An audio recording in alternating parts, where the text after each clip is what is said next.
Okay. I think, yeah, things are going well. So, I was having some technical issues. It's fine. It's fine. It's gotta be fine, because otherwise I'm gonna start freaking out, and we don't want that, do we?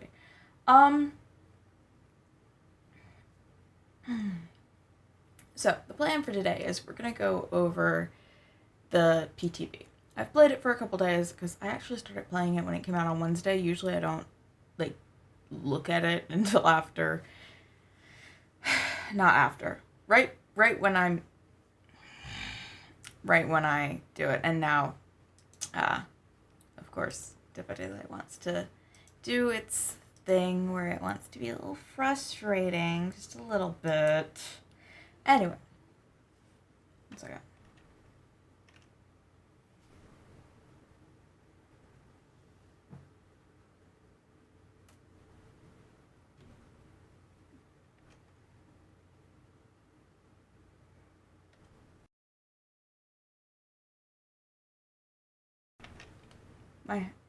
My hotkeys aren't working. My hotkeys aren't working. That's gorgeous. We love that. Yay. I gotta get some ducks in a row. I will be back in a hot second once I make sure that Steam is validating my files, because I have to do that apparently. And dear Lord. You know, I'm beginning to believe my brother is right about solid state drives. Just a little bit. Anyway, I'll be back in like a hot second. I think this is the button. Is this the button? Yes, it is the button. Okay.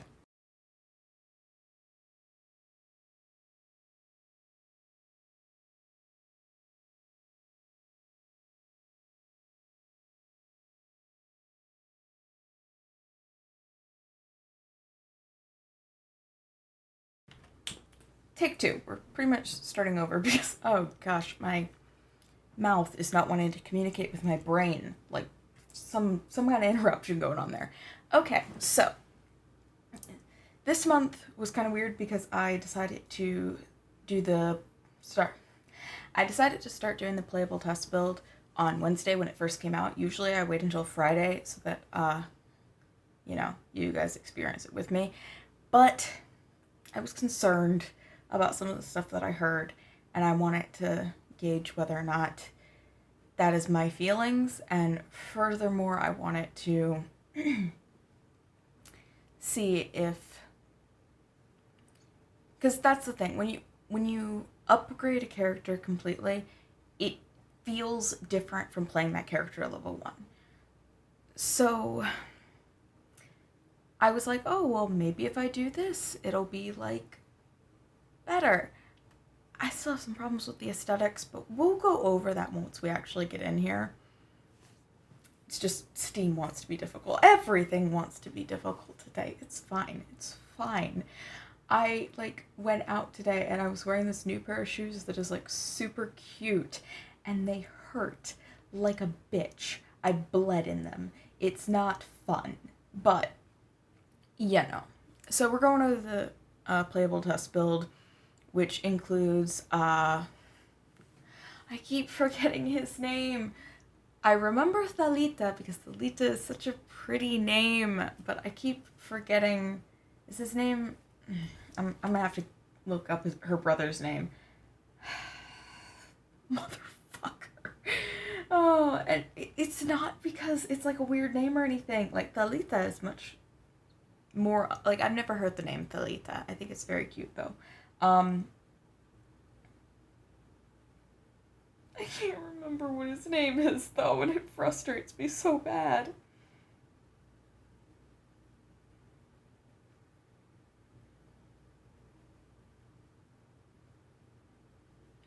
This isn't going to give me the answers I seek.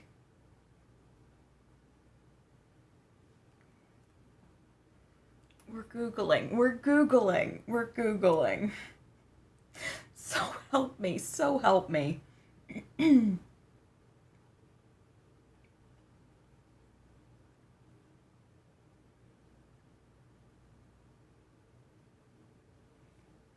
I literally just... Okay. Renato. Okay, so Thalita and Renato, I love them. They're very cute. I love how they're designed. I don't like their clothes, but that's more of a me issue and me having like a very bland personal style. Like, I am wearing this ratty pink shirt with an owl on it. It's got an owl on it. Ratty pink shirt. It's a hand-me-down. But you guys don't know how to dress in real life, alright? Like, I'm the kind of person that wears like all black everything every single day. I'm not kidding. Like, when I was in school still, I literally had people being like, do you wear any other color than black? It's like, do I need to? Beside the point. So we have Renato and Thalita, and then we have the Skull Merchant. Like I said, I like how Renato and Thalita are designed. I love their hair so much. Their hair is so pretty. Like, it's so good. It's good. It's good. Oh, I love it so much.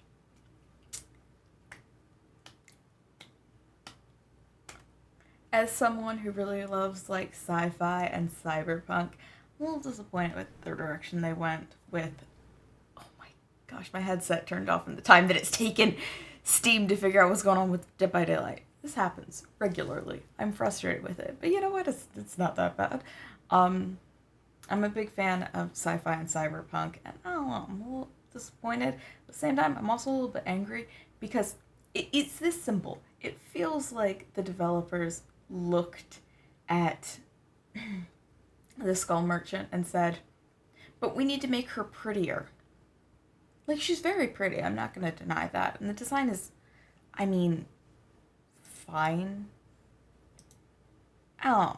It's not even so much the design, like, because the design, you can just buy a different cosmetic, right?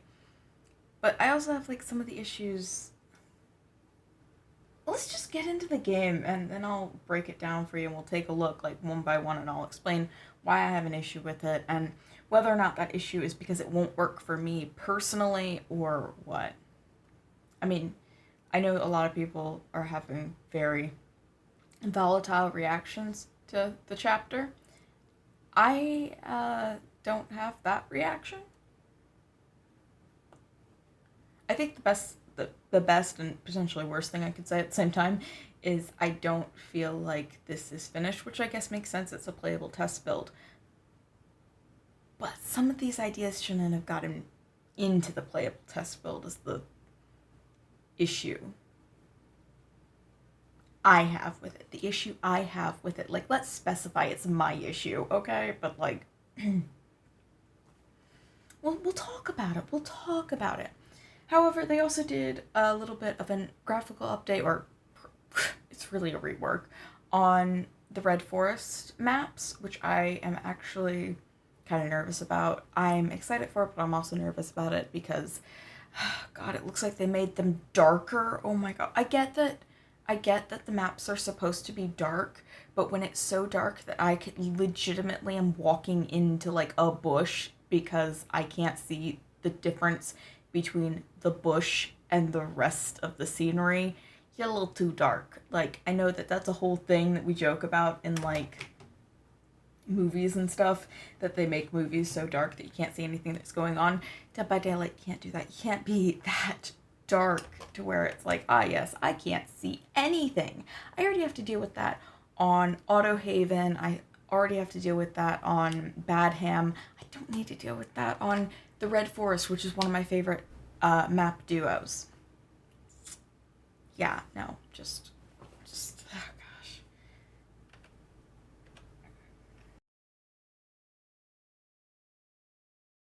I feel like that is something that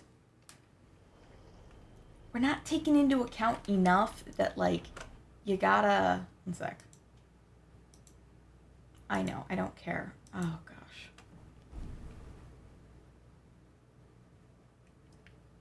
Okay, not right now. I just have to switch a thing. Okay, so, this wants me to play as, every single Resident Evil character, it feels like. We're not doing that, okay? First, let's go over this.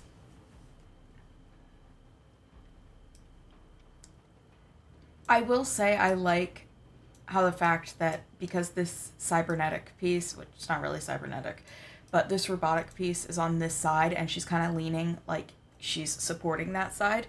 My issue is that like when she walks, it's like they actively tried to give her like a sexy walk, and that's a problem that I have is like the animation of the character. Like this looks very much like they're like, oh no, we have to make her pretty instead of this is a heartless serial killer.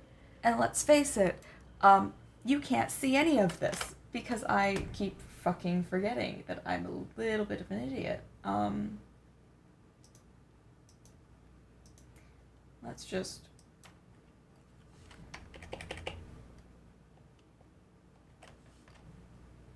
Okay, so, one day I will remember to do this beforehand. Today is not that day. No, it is not. So, this is, what is your name again? Oh my gosh, the Skull Merchant, Adriana Amai. We're not going to read that yet. But I love that she kind of leans heavier on the side that she has the blade on. It's a nice little detail, but look at this outfit and tell me they didn't actively try to make her conventionally attractive. And it's not like behavior needs to make her conventionally attractive because, you know, they made that whole thirst trap game with,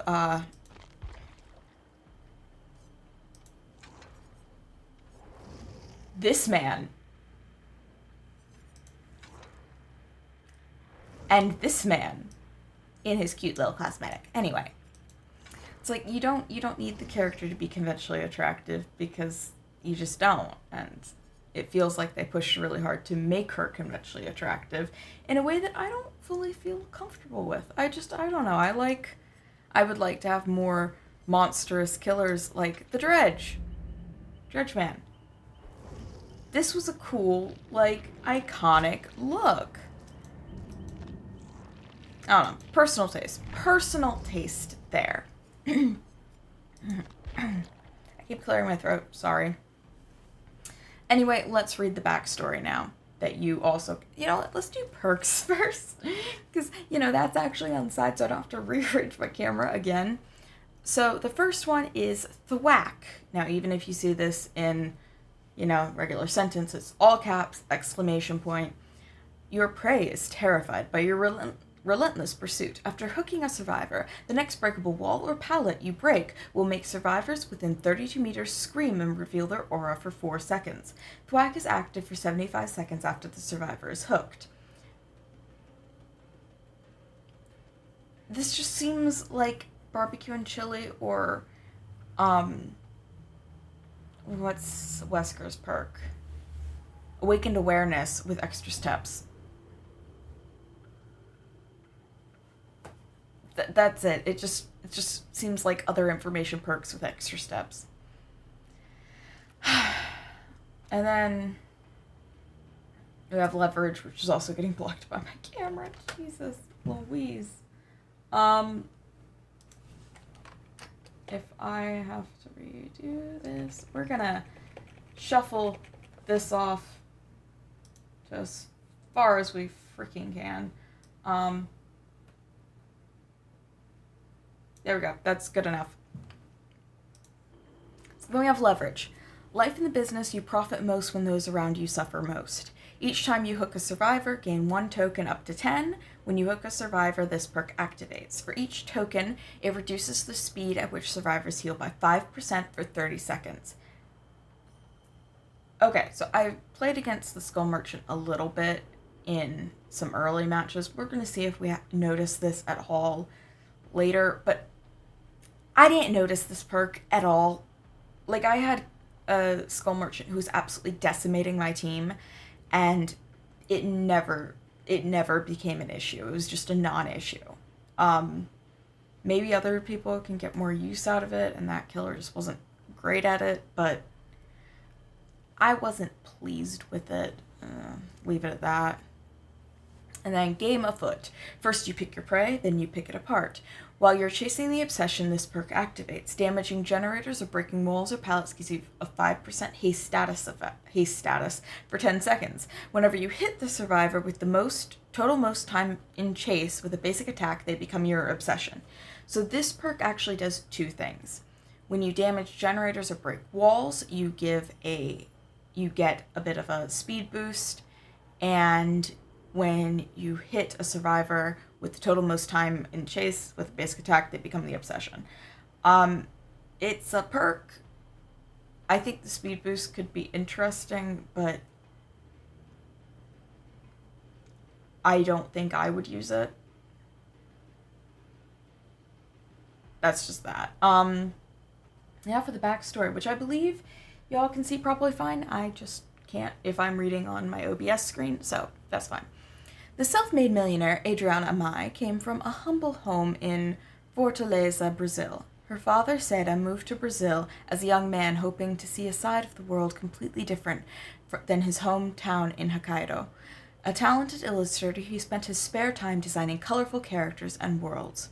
While sketching the patrons of a local jazz club, he was approached by Belinda, the owner, to work on a logo. What began as a business partnership soon became a romantic one, and within a couple of years, Adriana was born. Adriana excelled in all facets of education. A house full of art and music honed a brilliant mind, and her intelligence was only exceeded by her obsessive drive to be the best. While scoring at the top of every class, she was often on the receiving end of disciplinary action due to her overly competitive and sometimes violent nature during schoolyard games.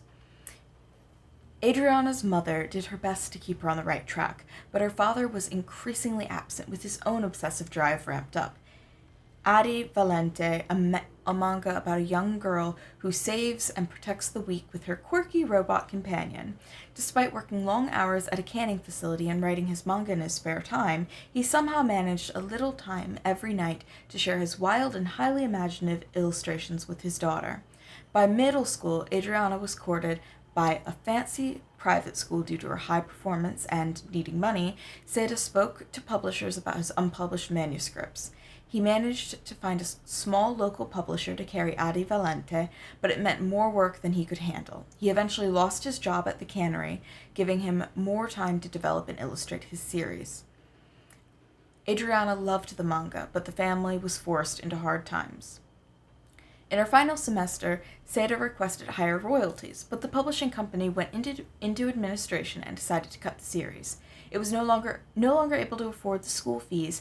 Adriana was pulled out of the elite academy where she was at the top of her class. Belinda was able to negotiate her graduation, but another student was able to take her place at the head of the class. Adriana was furious. On summer break, she learned everything about her rival, where he lived, where he hung out, what he liked to do in his spare time, what he listened to, what he watched, everything. She even stalked him on his way home one late summer evening and considered the myriad of ways she could ruin his life. But in the end, she did nothing. There was something awakened within her, and she felt like the anti-hero in a new story her father had been exploring. Seda retreated further into himself and began producing this newer, darker manga inspired by his visions and nightmares, a manga about a woman who hunts and guts the weak in a nightmarish realm with drones made of salvaged skulls and bones. But unable to sell his manga, which I am not going to try to pronounce because I know I will butcher it, I do not speak Spanish, the family became solely reliant on Belinda's income. Adriana, looking for ways to make her own money, started a website dedicated to the world of Brazilian manga. It became a runaway success, and significant advertising dollars started to roll in. She realized she had no real interest in writing for it, though, so she convinced other kids to write for it for free while the money flooded in. The second she got an offer, she sold the site and never looked back. Proud of her accomplishment, she came home to show her parents the check. She never got a chance to show her father, though. He walked out the door that morning, never to return, leaving only a stack of unpublished manuscripts about the Skull Merchant, mercilessly hunting those she deemed worthy of her efforts. To help her mother, Adriana began to study at the library, teaching herself investments and economics, and soon tripled her money. By the age of 18, barely with a high school degree, she had already become a self-made millionaire. As stories of this investment I'm not, spread across Brazil, more and more doors opened for her. Before long, she had the kind of money that allowed her to buy small companies. Companies that she would gut, replace with non-union workers, and sell at a profit. The only break she took from her corporate obsession was to pore over her father's manuscripts. That's the wrong pour, guys. Trying to understand this chilling world he had created. By her mid-20s, she was regularly flipping companies. While finalizing on a real estate firm, 2 members of the board moved to block the sale, pointing at the trail of hollowed-out husks she left in her wake. Adriana was frustrated. It took her weeks to find out who the holdouts were. But once she did, she thought about how it would feel to hurt them. She learned everything about the directors, stalked their every move, manipulated them into attending a conference in Switzerland, and while on a retreat in the Alps, she made her move. Inspired by the Skull Merchant and feeling something within demanding expression, she tracked them with a prototype drone and brutally dismembered them with a cruel 2-bladed weapon. A rush of emotion and adrenaline was unlike anything she had ever experienced before, and the company was hers. Thus began an unsettling cycle. Swoop in on a business, destroy anyone standing in her way, and gut the company for maximum profit. She targeted companies with the larger-than-life CEOs and hoped one would present a challenge. None ever did. They just disappeared unremarkably. An aggressive manager of a fireworks company known for his survival tours was her last target, right at home in Brazil. Survival tours, a perfect cover. Adriana lured him into a decommissioned airship hangar. The hunt started at dawn and went the distance, with her still tracking well into the evening. Locating him, she used one of her drones to direct him to a dead end, when a pair of kites suddenly appeared on camera, and the feed died. Her face hardened. Her eyes widened in disbelief as she slammed her laptop shut and charged to where the drone had crashed. There, she found her prey, reaching out to someone in the growing dark for help. Witnesses, not part of the plan. Without a second to lose, she plunged her blade through his stomach, exposing meat and bone and a dying heart.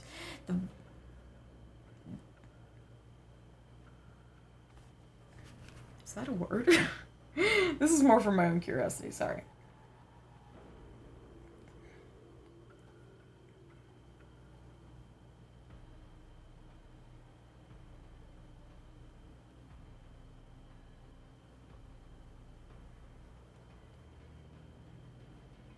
Ah, it is a word. Interesting. A vidiated body staggered left and right, sending a shower of red over the green foliage. As her victim collapsed with a thud, she turned to the young witnesses. Wrong place, wrong time. They broke into a sprint. She gave chase, her blades thirsting for more blood. The lush green of the trees melted into a thick black fog. Real life warped into something like the manga her father was working on. A sick grin crept across her face as she rushed forward to begin a new chapter in her life. Okay, you guys gotta proofread your shit, please, because you did fuck up a little there. It's fine. That is a lot. I don't know. The lore doesn't really do anything for me. It's just kind of there. Other people might find it more interesting. I just don't. But that's just me. She just kind of seems like an extra in, like, some police procedural. Oh god, that sounds so bad. Extra. I called her an extra. Anyway, and then this is Renato. Like I said, I love the hair texture on both of these characters. It's so nice. I love seeing curly hair textures. Like I said, clothes are not my personal taste, but that's just because I am, like, plain.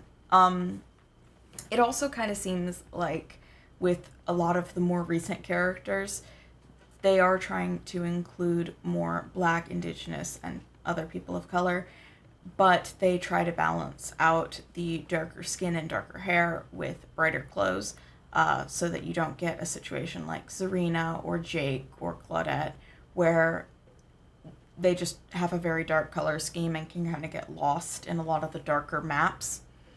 But that's the whole thing.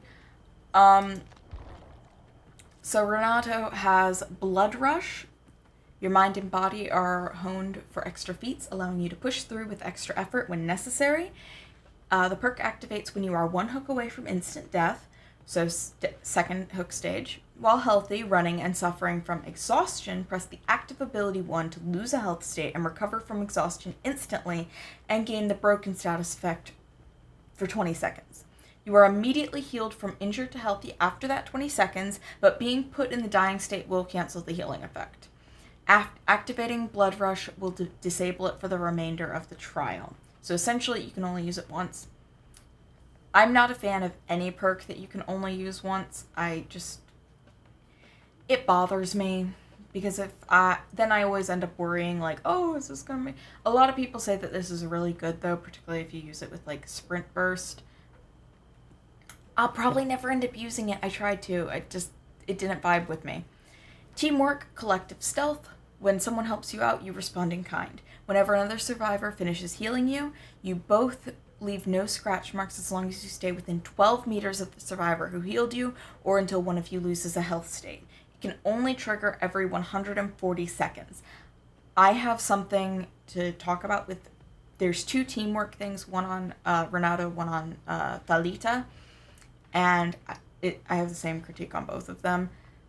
The interesting thing is this works really well with Thalita's. So if you're doing like a duo team, this would be a great thing to run if you're doing both of you. Particularly because it seems like as long as you stay within that 12-meter range, you can pretty much keep that benefit for the rest of the match. The hard part is staying within 12 meters of each other. I know I ran Thalita's teamwork perk and pretty much just stuck to some random for the entire rest of the match, and we managed to benefit from it for the entire rest of the match, which was really cool. But if you're a solo queue player, it's not going to work well for you. It just won't, and that's the fact. And then last one is background player. You're not usually the center of attention. In some cases, this can be a good thing. After you unhook a survivor, break into a sprint at 150% of your normal running speed for 6 seconds and gain exhaustion. So this is another exhaustion perk like Smash Hit, Lithe, Overcome, Sprint Burst, and Dead Hard. My concern here is this is pretty much encouraging you to farm people off the hook, which isn't necessarily a good thing. I don't know. I do not see this being used for good in the main game. And I don't know how I feel about that. I mean, I think it's a brilliant idea for a perk, but I think we're giving some players a little bit more credit than they deserve. That sounds horrible, but it is. If you've played solo queue, you know that some people can just be a little bit harsh and they just want their points, which no harm in that, but if you're not playing collaboratively, I don't see this working out in the favor of the team. And I, myself, am very much a team player. So this rubs me the wrong way, but...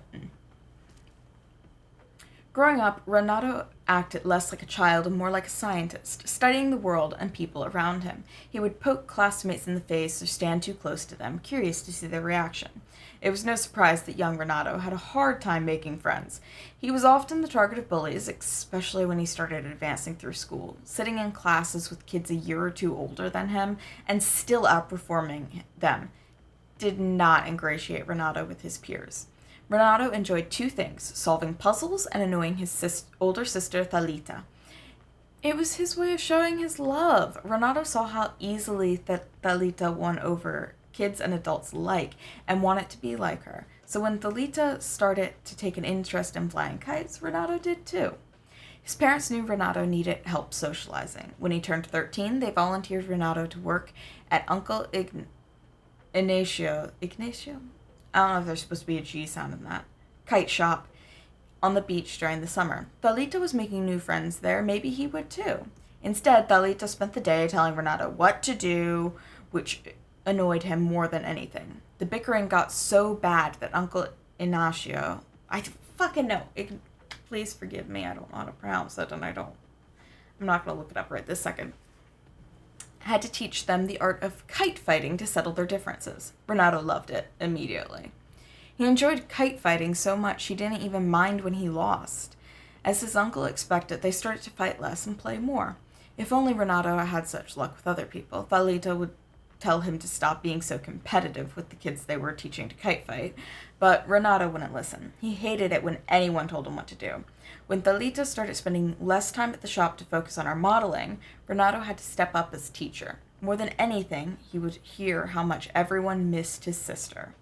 Renato graduated from high school 2 years early, and his parents suggested he take some time to do some charitable work. University or an early career could wait. Renato just wanted to be left alone and treated like an adult. Thalita suggested that Renato find a place to play guitar. If he could practice guitar playing and put himself out there, Thalita promised that the family would stop telling him what to do all the time. That was music to his ears. Renato decided to volunteer at a local retirement home. First, he played guitar for the residents. Then he started helping out in the kitchen. And before he knew it, Renato was learning what it meant to truly care about other people, to make the effort to help others without getting anything in return. For the first time, Renato felt that he had the power to make other people's lives better. That new insight came in handy when Thalita was at a crossroads of her own. She wanted to pursue modeling and acting, but she missed the kite shop more than anything else. Renato didn't do more than listen when Thalita needed someone to talk to, but after many late nights and long chats, Thalita emerged with a new sense of purpose. When Thalita approached him to be a partner in her new venture, a kite fighting shop called Fun Kites Rio, Renato accepted immediately. Building a business from scratch would be the ultimate puzzle. Renato's analytical mind helped the shop in those early months. He encouraged Thalita to use her fame as a model to help market the shop, and booked her into conventions and symposiums across the country to get the word out on Fun Kites Rio. Over time, the shop built up such a following that when Thalita suggested they stage a kite fighting tournament, it seemed like a no-brainer. The tournament was a flurry of activity. All day, friends and strangers alike would approach Renato and thank him for his hard work. Kite fighting meant something to these people, and it made their lives better. And Renato contributed to their overall happiness and well-being. Before he knew it, the tournament was over and the moon was high in the sky. It didn't matter that he was tired or hungry or out in some remote field picking up garbage. It was all worth it. He only stopped cleaning when he noticed something above, a drone. It made him think of the games he'd play with Thalita growing up, using their kites to take down remote airplanes, kites of people on the beach they didn't like, and so on. Thalita must have been thinking the same thing. She challenged him to see who could take down the drone. Another chance to show up his sister. The perfect end to a perfect day. But no, this was a mistake. Renato felt a chill. He tried to stop Thalita, but she was already cheering. The drone ate up her kite and began its crooked, smoking descent into the forest. They were in trouble. It was only when he ran for the forest that Thalita sobered up and followed. It didn't take long to find the drone embedded. I'm pretty sure embedded is spelled with an E, not an I. God, the English major in me is going to be really embarrassed if it's not.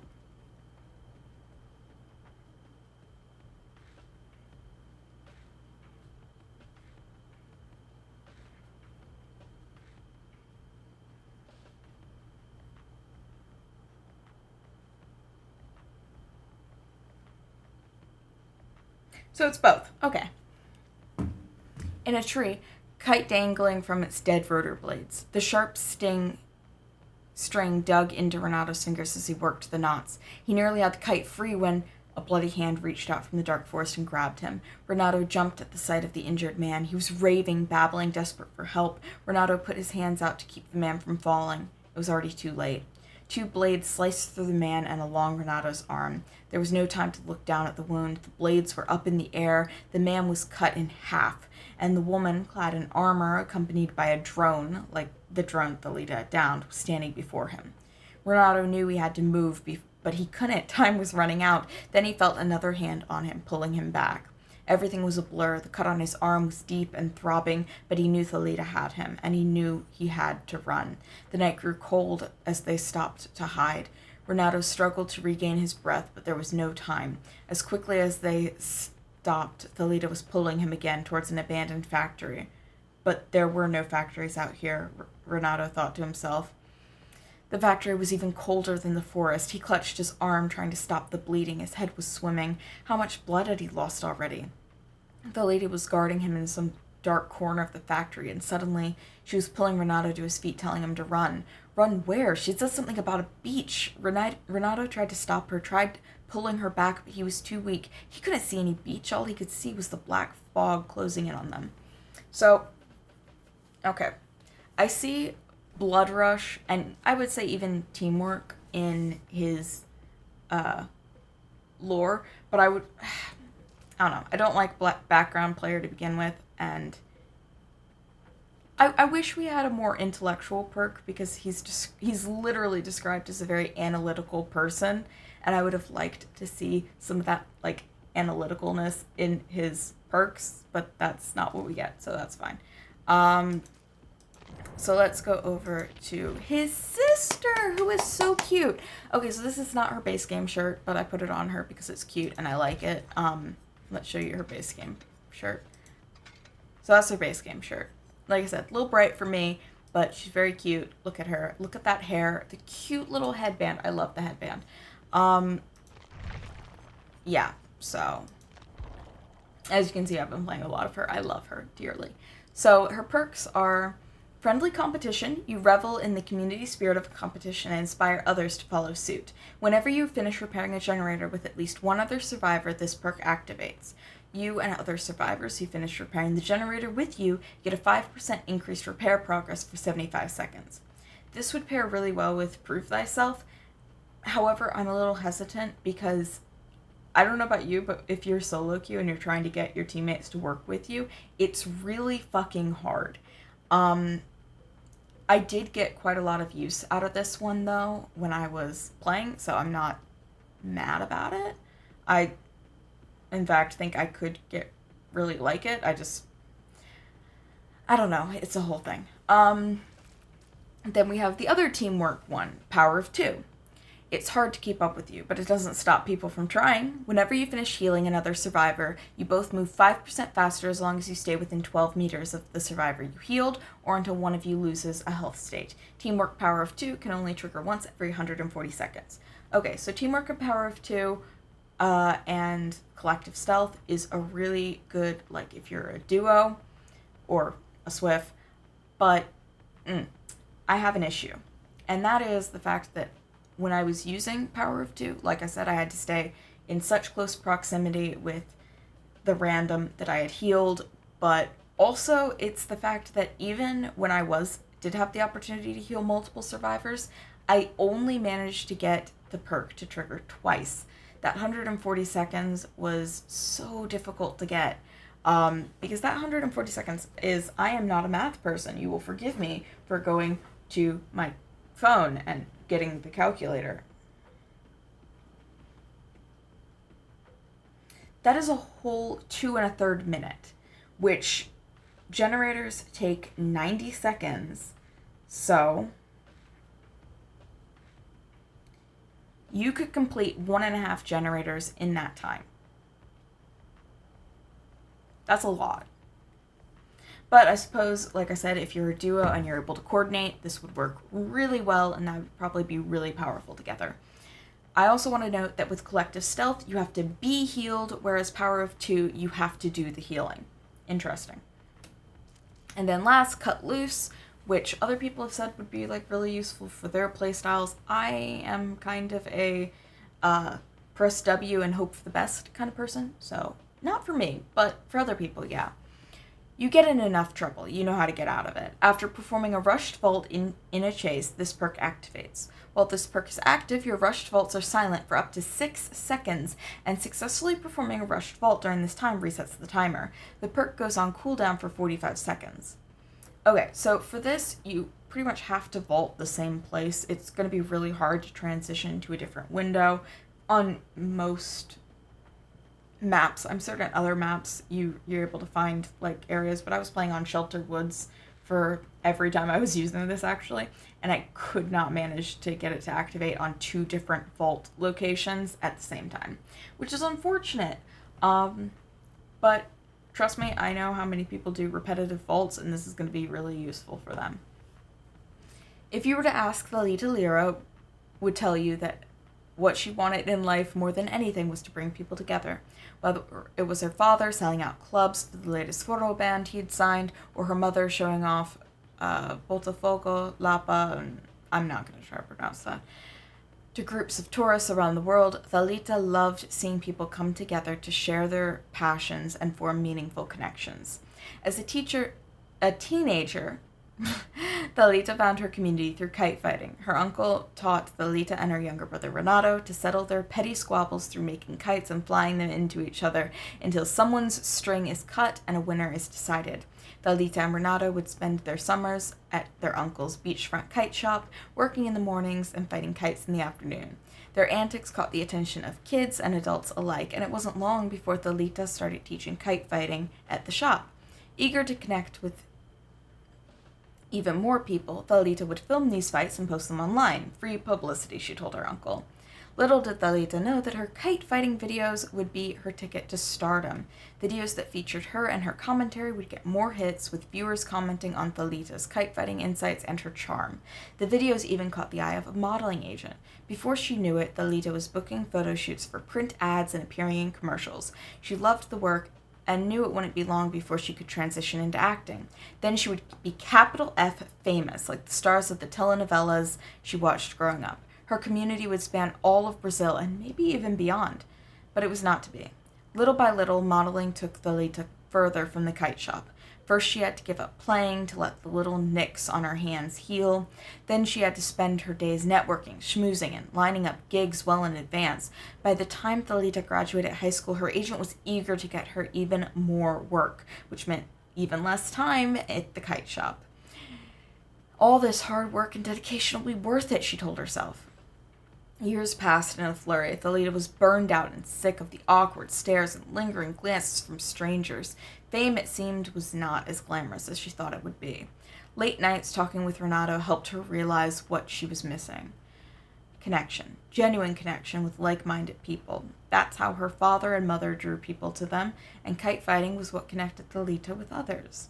Within a few short months, Thalita quit modeling, used her money to open her own shop, with her uncle's blessing, of course, and brought Renato in as her business partner.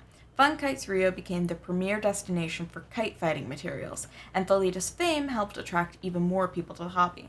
It was a great start, but Thalita, as always, wanted to reach even more people. Fun Kites Rio's first tournament was a success, drawing hundreds of participants at the outskirts of Rio to watch dozens upon dozens of kites dance in the sky, in between socializing with old and new friends, helping at the concession stands, and even playing a match or two. Thalita found a few moments to cry happy tears by herself. She had done it. This was exactly the community she wanted to create. By the time the sun set and the tournament came to a close, the field was covered in litter. Thalita and Renato stayed behind to clean up. The full moon was high in the sky when Renato noticed something, a strange drone flying over the field. Thalita's mischievous childhood self came roaring back. Time for a challenge, a race to take down the drone. Renato couldn't help but accept. In the end, Thalita's kite was the one to catch in the drone's rotor blades. She cheered as Renato watched the thing sputter into the forest, leaving a trail of smoke in its wake. Thalita didn't want to look for the fallen drone. She was happy to leave her kite behind, but Renato walked off to the trees on his own. Thalita couldn't let her brother wander in the dark forest by himself. Deep in the woods, Renato found more than just a drone. Thalita heard a scream and watched as a man drenched in blood emerged from the forest. He grabbed her brother, desperate for help, but it was already too late. Thalita nearly screamed as the man split in two and a woman stepped forward, covered in high-tech hunting gear. Why wasn't Renato moving? She grabbed her brother and ran. Another drone floated overhead like the one she had downed with her kite. They were the hunter's eyes, and she had plucked one of them from the sky. Renato was in shock, and Thalita saw that his arm had been cut deeply. When? It didn't matter. He was bleeding, and they needed to get to safety. That was when she saw the factory. A rotting brick building collapsing under the weight of time. Thalita led Renato into the factory and found a dark alcove to hide. The hunter followed, and she dragged some wooden beams across the entrance. The only way out, blocked off. Thalita knew time was running out. If the hunter didn't find them first, her drone would. Thalita peeked from her alcove. The factory was changing, its dark, dingy walls dissolving into a bright, sunny landscape, a beach. She found her resolve, a way out, a chance to survive. All she had to do was run. Thalita put her arm around Renato and pulled him to his feet.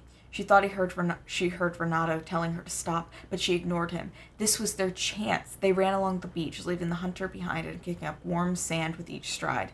Thalita never stopped running, not even when the sand turned into black swirling black fog, whatever. So, as you can probably tell, Thalita's perks connect more strongly to her lore, which is interesting to me. What we're going to do now is we're going to actually use the Skull Merchant to show off, one, the new bots, and we're going to show off the maps that they have redone, the changes they made to Shelter Woods, that whole deal. So, for this, I will use just her perks. When you have bots, you have, like, all the perks unlocked, which is a moment. I will also be trying to show you guys the Mori, which it's bots. It shouldn't be that hard.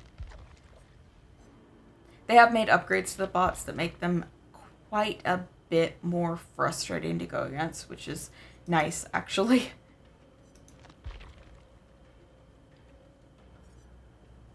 Because, you know, sometimes you get like stuck. Oh my gosh, what's the last one? Oh. Blood Warden has been disabled. I did not know that. I don't have Blood Warden, so it doesn't really affect me, does it? Come on, girl. That's it. Game afoot. Okay. So we have a combination of add-ons. We're not going to use any add-ons right now because add-ons are kind of if you already have the killer, which, you know, this is a test game. I'm not going to bother to learn this killer too much just because I kind of know she's not my vibe. We're going to change Jill. You know what? Let's do Renato. Why the hell not? So, I was actually playing last night. I didn't know that it saved these. Okay, so we're going to give them a couple perks to work with. Should we just give them information perks? You know what? We also have to try out the new Any Means Necessary, which is a whole thing. You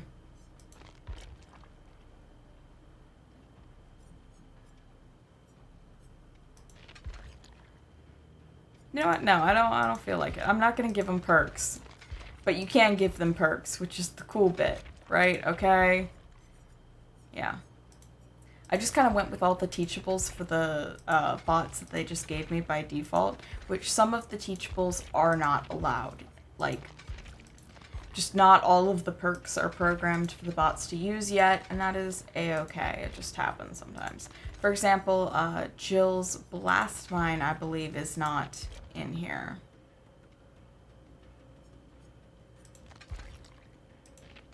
Yeah, Blast Mine isn't in here. You go straight from Boil Over, Blood Pact.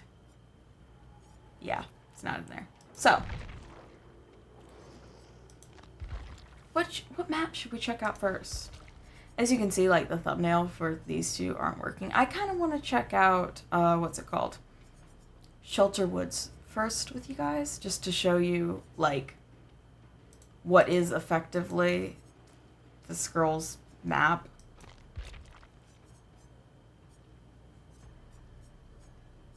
Yeah, Shelter Woods. So they modified Shelter Woods, which was a pretty empty map, to be fair.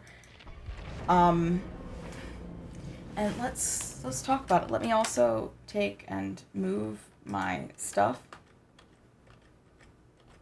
There we go. So yeah.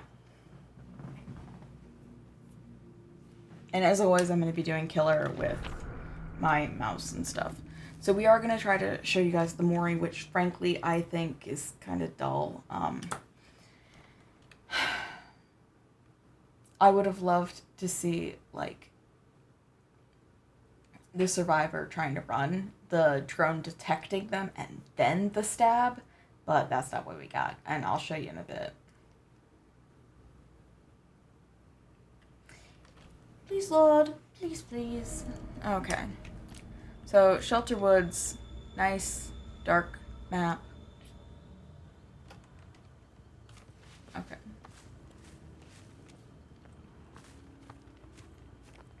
So, see, we have this gigantic structure here. By the way, these mannequins are great for trying to, you know...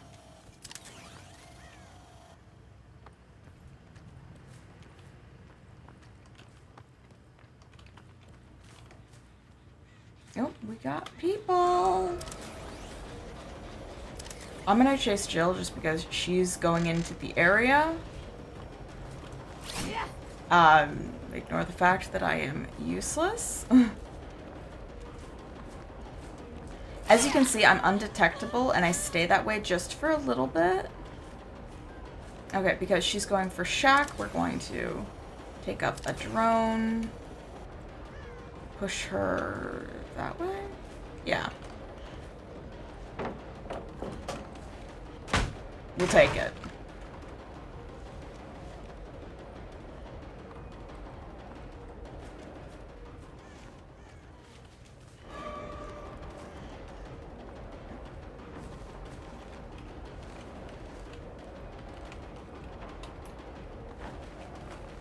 And now that will be blocked, which means we can down her. This also means I have nothing to break. I should have fucking saved the thing, but I didn't. Whoops. So you can't deploy these, like, around the thing, but you can recall the drones like this, which is quite cool. Ignore me hitting the wrong button. That's the whole deal.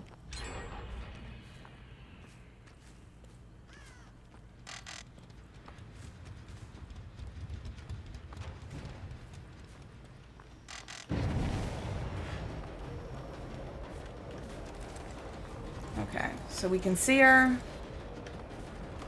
Just a little bit if this wasn't fucking difficult. Ooh, I think... Is this...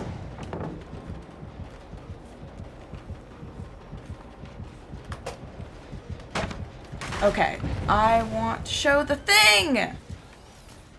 Renato! Okay, come on. So we get an instant down simply because of this. Now we're gonna just...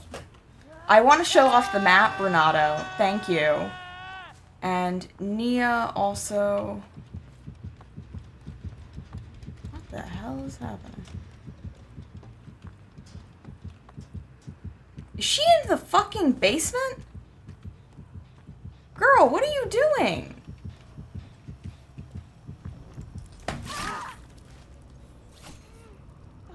Well, that is Jill on Death Hook.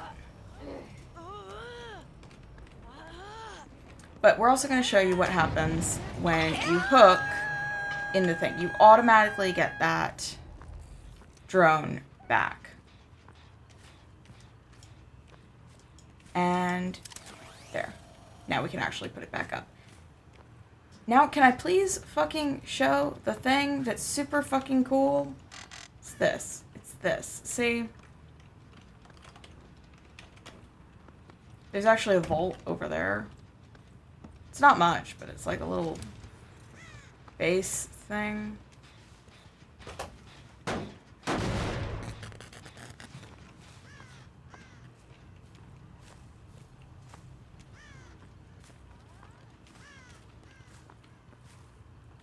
They might have handed me something nice. Or not. They took it from me. Jerks.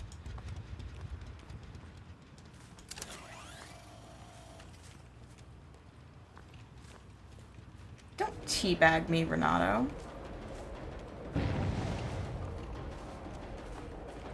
I cannot fucking see him at all.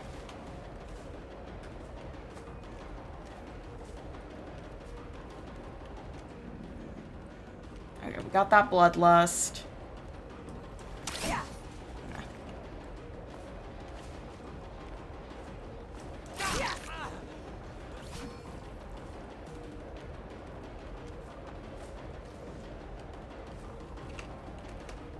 got stuck on a box. With the bots, just break the things immediately, because why not? He's gonna vault. Ah, frick, I got stuck on nothing.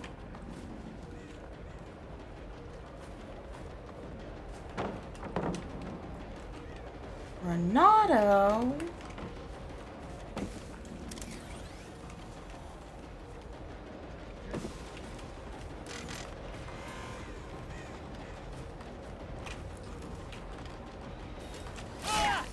There we go.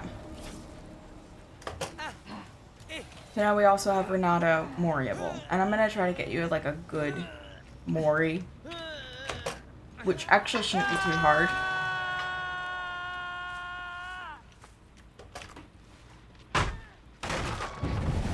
Oh. We got... Who is this?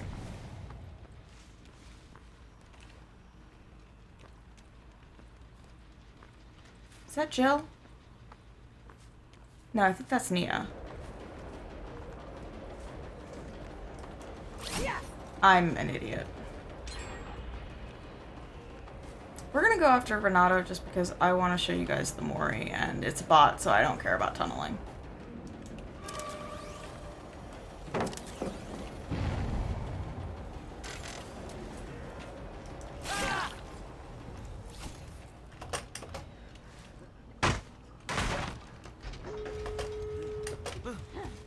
We're gonna take him over a little bit. Like I said, I don't care about the others escaping, so it's not that much of a big deal.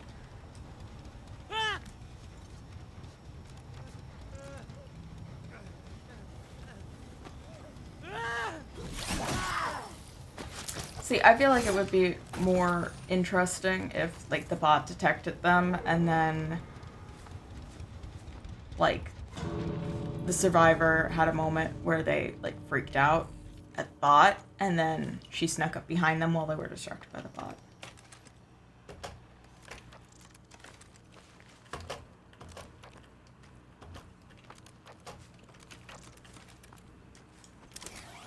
Oh, and poor little Thalita. She was waiting for her brother who would never come. Yeah, so... I don't know, the Mori is just, it doesn't make a lot of sense because the first time the character yells, she already has her hand on his shoulder and he doesn't even look panicked, so it's a whole thing. Sorry, Renato. I love you dearly. So now we're going to take a look at Temple of Purgation and Red Forest. We'll probably see them when we actually get, like, playing, but, you know, bots are the easiest way to show this off. Let's go to Mother's Dwelling first. Because I actually haven't seen Mother's Dwelling yet. So, that'll be a thing.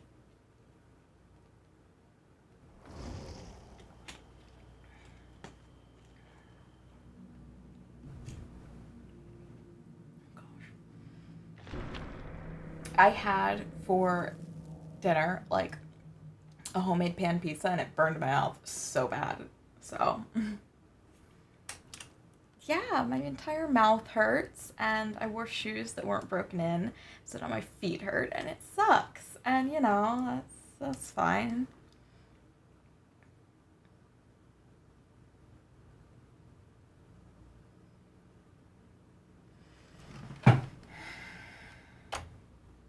Okay, so this is Mother's Dwelling. You have a lot more foliage, which I love personally. It feels a lot more full and it looks like it's going to be harder for killers to find survivors.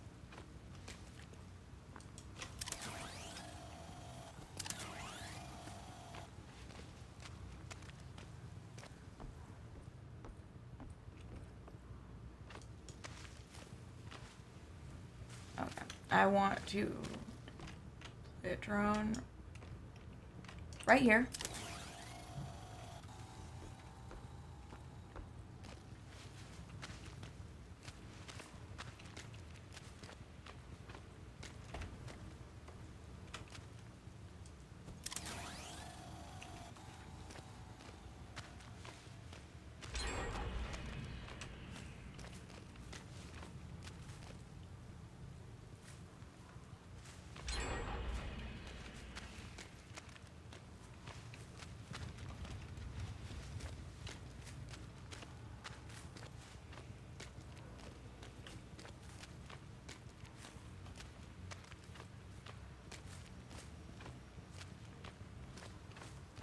Oof. Jill again?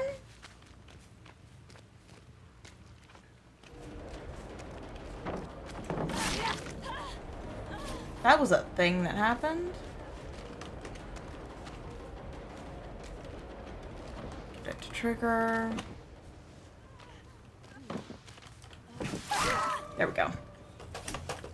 And that is where Felita's new perk would come into handy. Isn't there? There's not a hook over here. Fuck. I might lose her.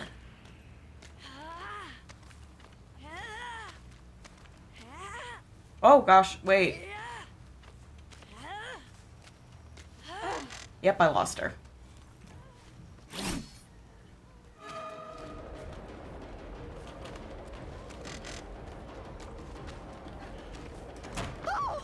Okay.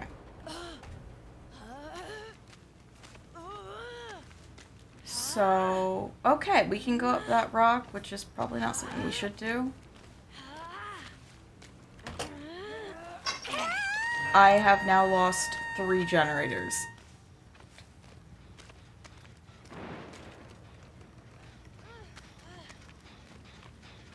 Hi, Nia.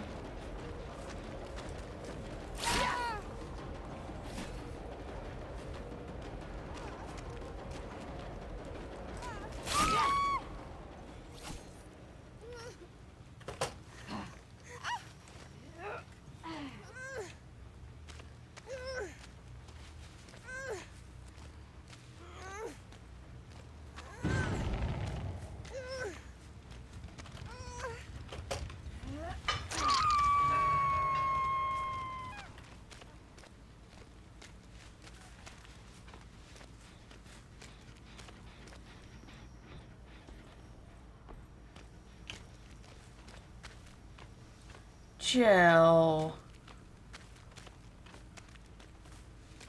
Oh, I see. It's the Lita. Hi.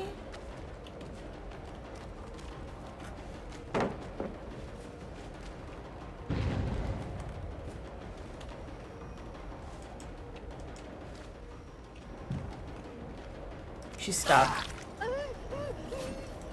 She's stuck. Okay, let's get this.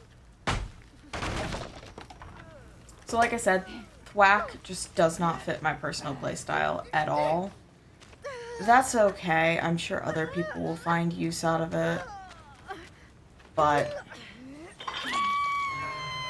does not vibe with me. I kind of want to mori Thalita since we've moried Renato last time.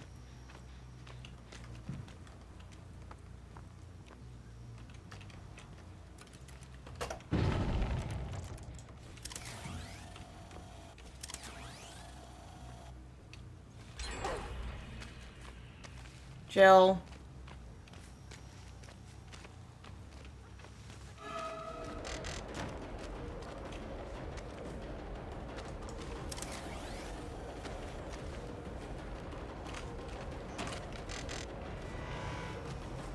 And she got stuck again.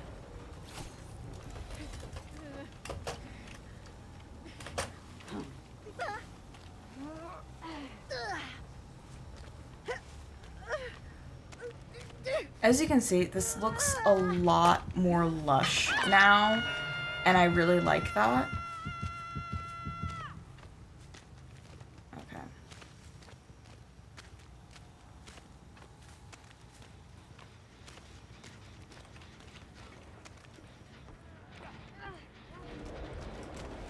Oh, frick. Well, I'm gonna go after Renato. Even though he has less time. Because I can do it.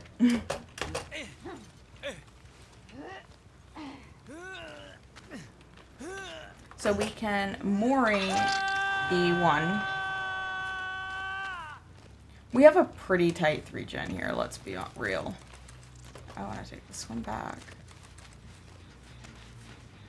They're probably going to get this one done. I wonder if it's worth... Oh, nope.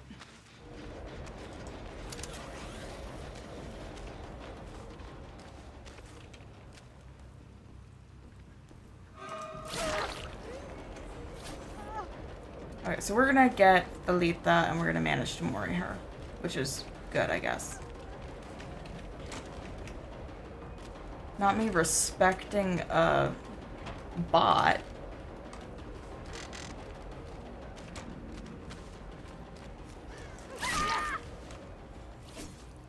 Okay, I worry that there's going to be blockage here. So let's see that mori again. It's a bot. It doesn't matter, does it?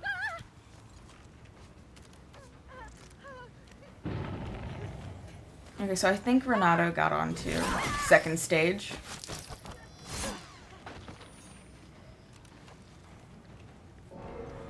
Okay.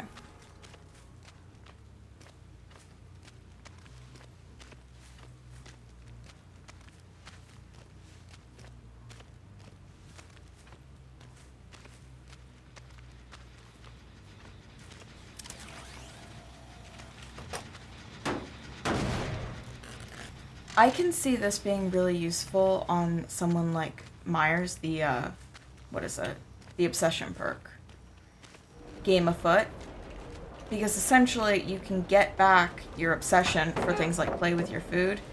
That was wrong. Girl, what the fuck?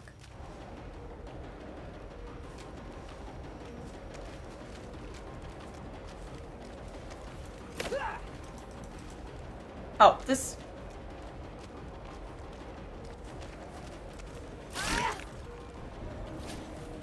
This Nia is bothering me.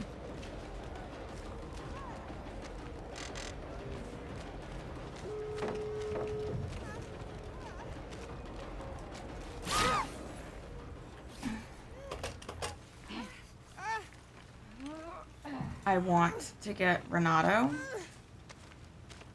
Just ideally.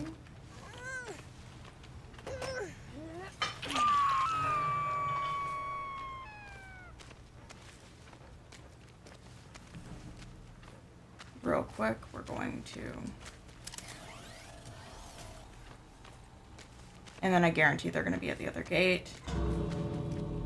And they're probably going to leave.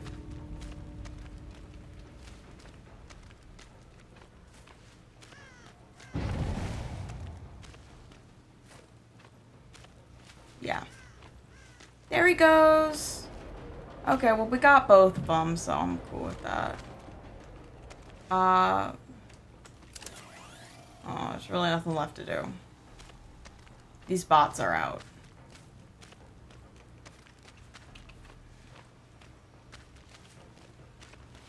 She really doesn't have a good endgame power.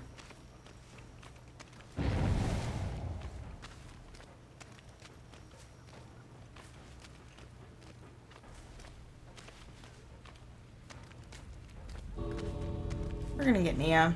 She irritated me.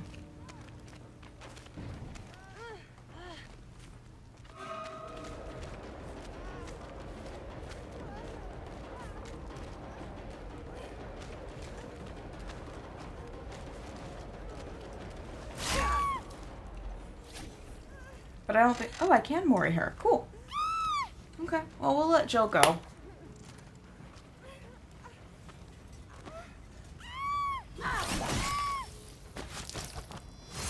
But as you can see, the biggest difference with Mother's Dwelling, it's not so much the buildings. I think they did move some of the buildings around. But what the hell are you doing, girl? She's gonna disappear. Oh, wait. Okay, cool. I got a little extra points that do nothing. Pretty much the thing that they added the most was more foliage, which I think is nice for the survivors, and it's going to make the map more friendly to killers like Trapper.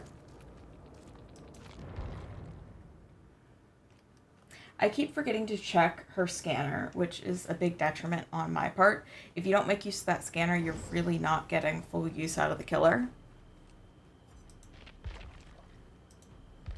And then we're going to take a quick look at Temple of Purgation.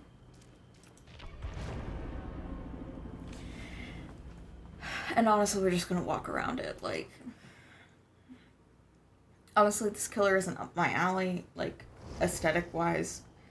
The perks aren't going to be super beneficial to my gameplay. I'm probably not going to bother to buy her.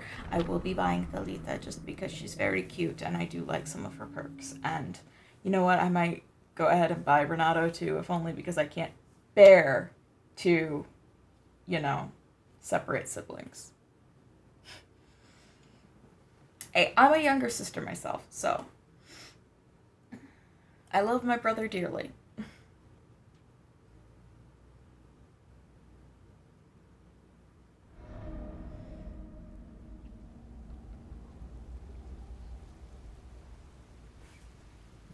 So yeah, this is, well, the temple. Pretty much what has been determined to be the most effective way to play her right now is, unfortunately, to just set up a 3-gen really early and defend it really strongly. It's not necessarily the most fun way to play, but it's the whole thing.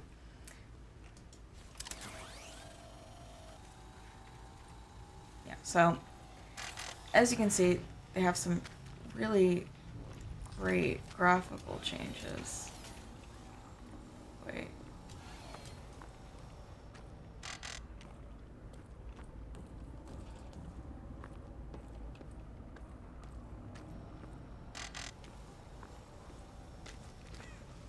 Girl! What the hell, Nia?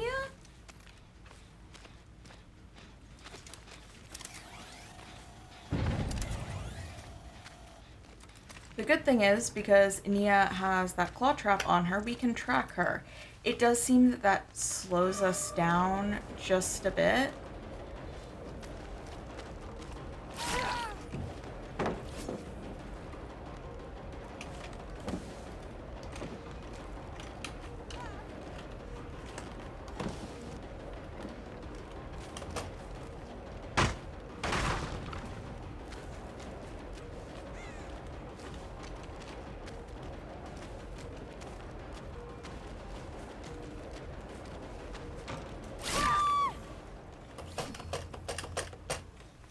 I am getting a little better at killer, but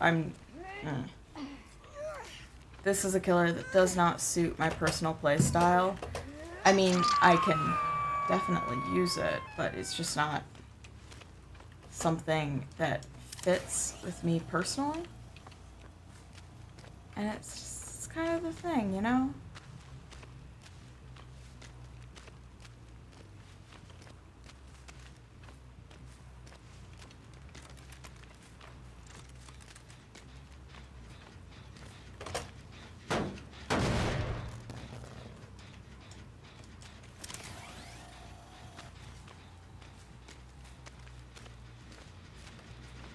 I'm gonna lose this gen.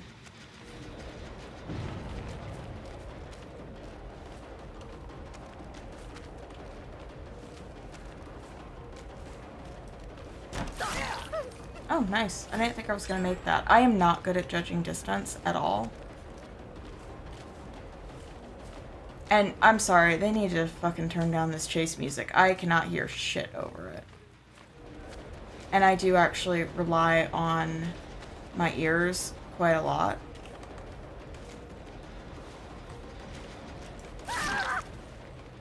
Okay.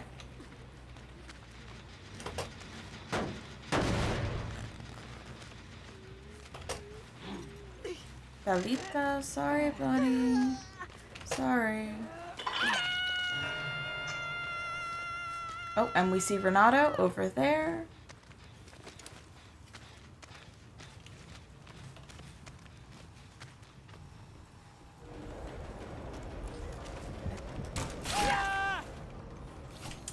And he just happened to have his exposure at that point. I am going to try to hook him in a more inconvenient place for me, just because I want to keep my drones up and I don't want to put him back. Yeah, I believe that takes that one down though.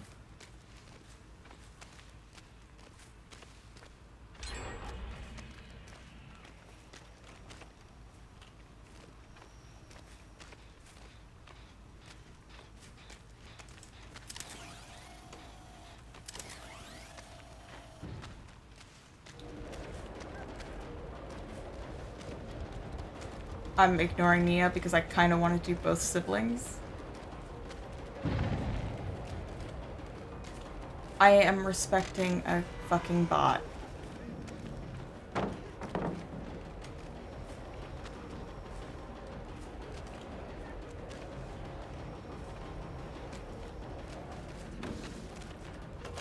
I'll give up my bloodlust for this. Because she is... Will you show me exactly where she is?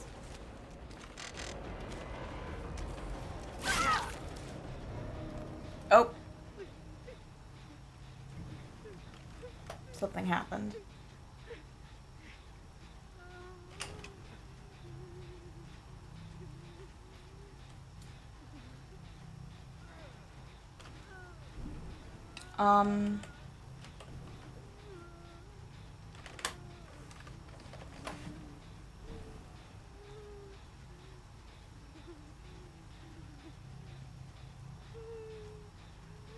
Okay, so...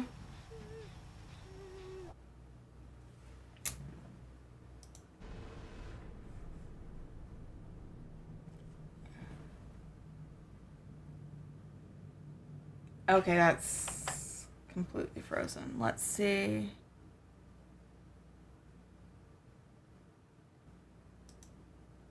Yeah, I need to force it to quit and restart, I guess. So we're not going to get that, but you did see the temple. Essentially, like I said, most of the changes actually influence... They actually influence the environment more than anything else. There's minor changes to the structures as far as decor, but that's all it is decor. But, you know, things look differently and it did need the update. I'm going to pop myself off for a bit because I think this is running my computer like hell. So I'm going to turn on a fan to keep things cool in here.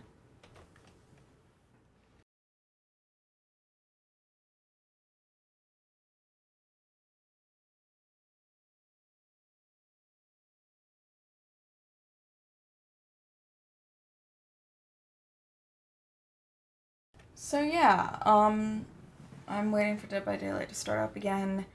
It just froze like hell, and it was like, okay, I guess that's the thing that happens. I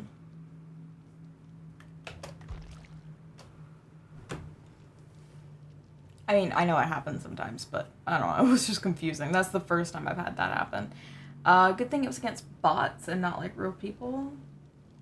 Because I know a lot of people, they assume if you get disconnected, it's obviously because you opted to DC. I think I opted to DC maybe once, and that was just because my entire team had DC'd, and I was the only survivor left, and I was like, you know what, just cut losses.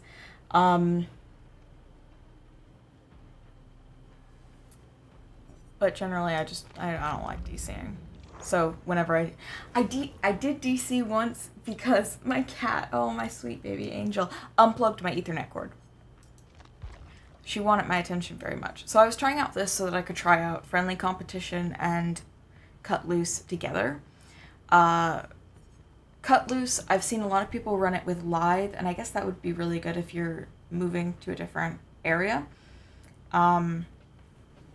It's not my vibe for a whole thing, so I do recommend running Prove Thyself with Friendly Competition, and honestly, maybe Deja Vu.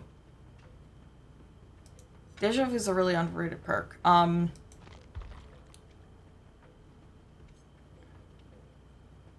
Let's slap something else on. Should we slap? We should probably slap on some kind of exhaustion perk. And then I was using this to do Power of 2. However, this wasn't working for some reason, so... Or maybe... Oh my gosh, maybe that's why I wasn't noticing leverage. Maybe that's why I wasn't noticing leverage. Guys, maybe leverage does have an effect, and I just didn't notice it because I was putting We're Gonna Live Forever on it. That's a thing that happened that I totally didn't realize.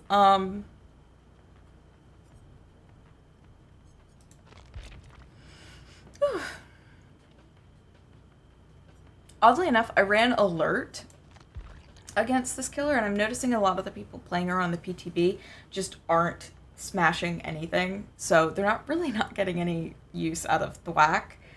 Maybe people have already decided they don't like thwack. I'm also going to try this out, but I'm going to try it out on Yui because it's Yui and I love her dearly, so... we also had the eruption nerf, which I don't use eruption anyway, so it's not that much of a problem. And my caption stopped working. Beautiful. Well, in that case, I'm just gonna get rid of the box, I guess, and then...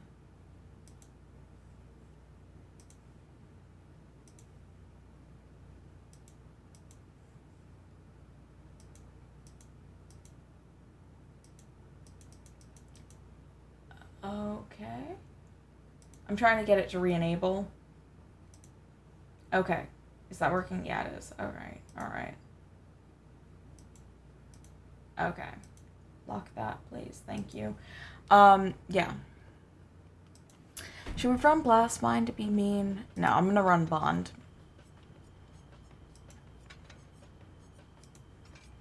I'm gonna take off pretty much everything. I was trying to gather as many blood points as possible in order to level her up and, well, level them both up. And as you can see, I did actually get the Lita all the way to level 46. I don't see the point in leveling her up any further. I might try that for Renato and see if I like him better once I level up his perks a little bit more. You know what we could also? We could also, instead of running like this, we could just do...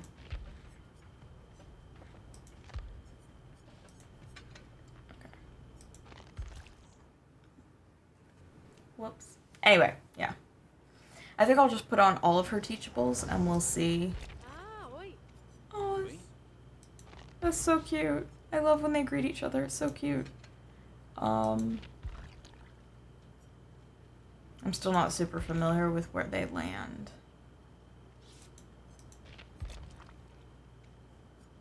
Teamwork power of 2, and then... Yeah, it's cut loose, which is...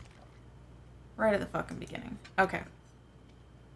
And I'm going to try to use them both, so I'm going to slap Lithe on so that we can try to get that cut loose working. It'll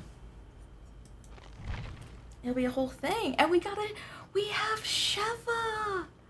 Oh my gosh, I have not seen a Sheva since the skin came out. I'm so excited. Hi! Hi! It's Sheva! Guys, you know I'm Resident Evil trash. It's fine.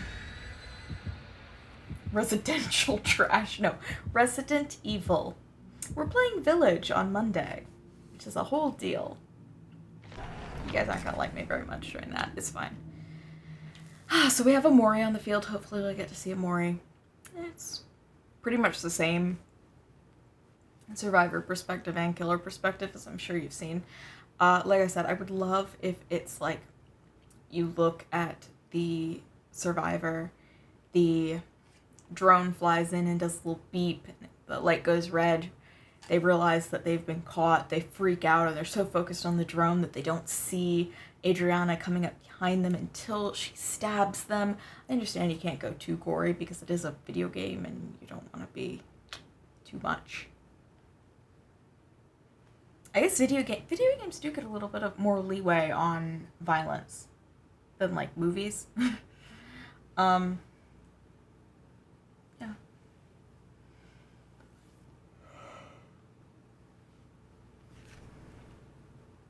Oh god, it's 12 o'clock. It took me an hour and a half. And we're in Raccoon City. That's a choice. So actually the first thing we're gonna do is, because we have a thing right here, it's Sheva! She's moving kind of fast.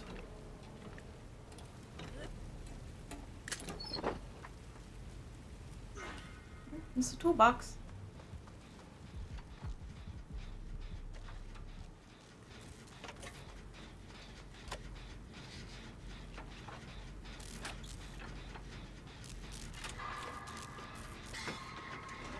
no, he's after my brother! We'll have to save Renato!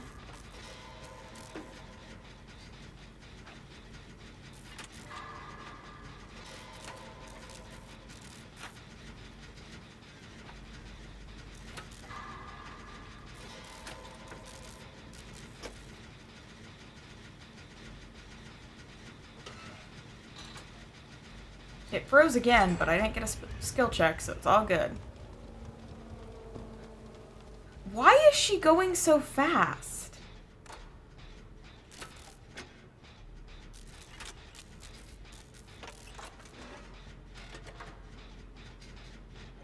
Oh, and if you run this with group thyself, you're like zooming through the things. No, I'm gonna leave. I don't feel comfortable.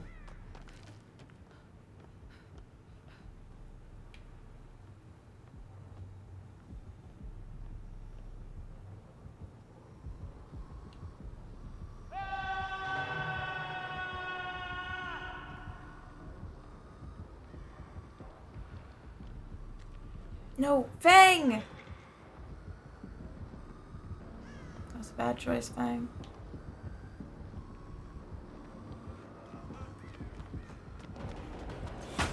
Oh my gosh, girl, what the hell?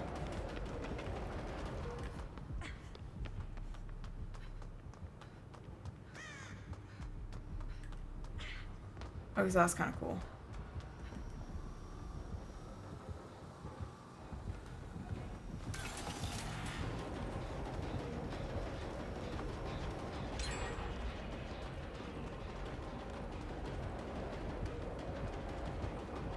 I'm gonna take a hit during this, and I'm okay with that.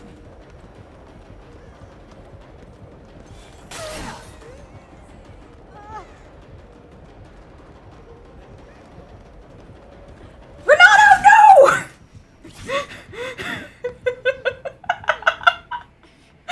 Oh no!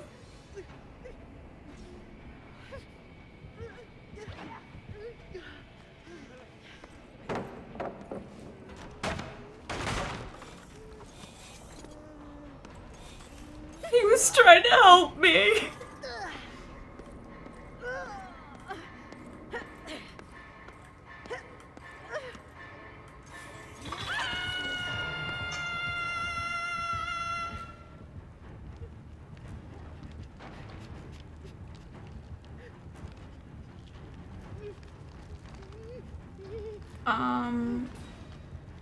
I'm only seeing two.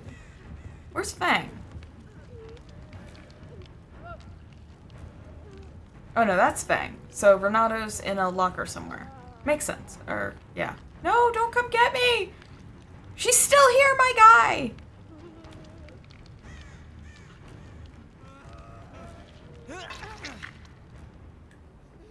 Let me heal you!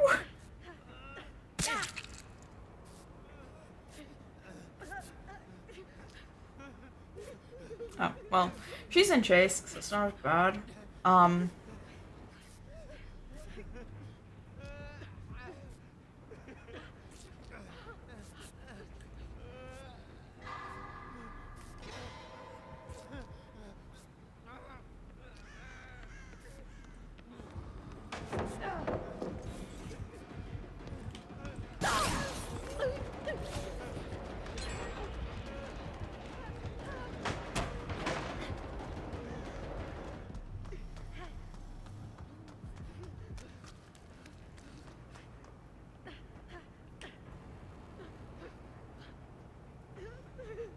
I want to show you what happens with the thing, but I have to wait for it to go down.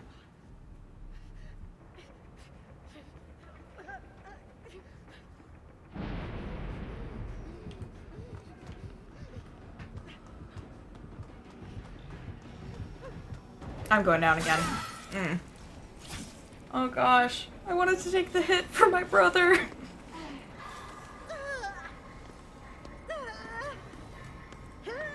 I want to show you guys Power of Two, because that's actually, like, quite cool when you can get it to work.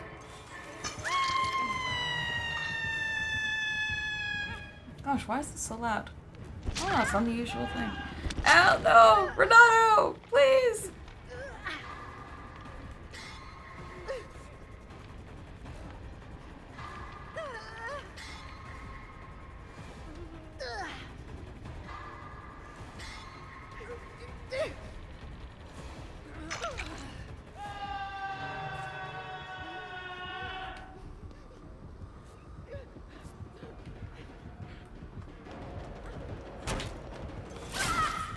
Well, this is fine. Exhausted on the ground.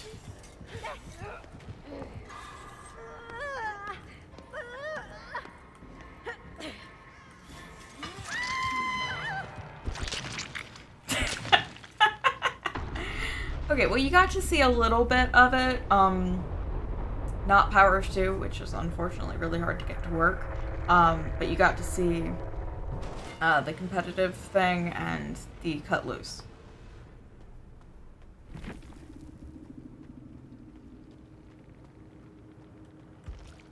It's the PTB, we don't care about doing good. Oh my gosh, and why does this keep happening? It's not my ping. Cut loose and friendly competition. Okay. And Renato was running collective stealth, so that would have been really cool if I could have healed him. Unfortunately, I don't have any friends who play Dead by Daylight with me, so we are going to switch over to the other build that I was using, this, and we're going to play one more match with her to try to show off Power of Two. I love her idle animations too. Like, her and Renato's are so cute. It's great. I love it.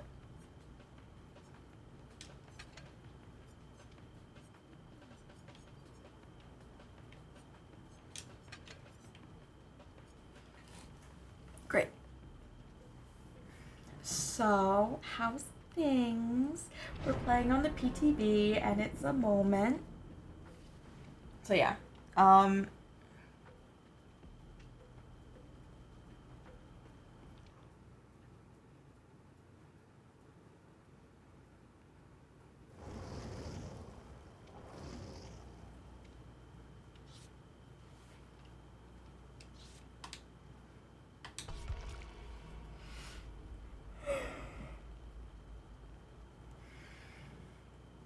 So we have at least 3 more matches, including this one, left to do.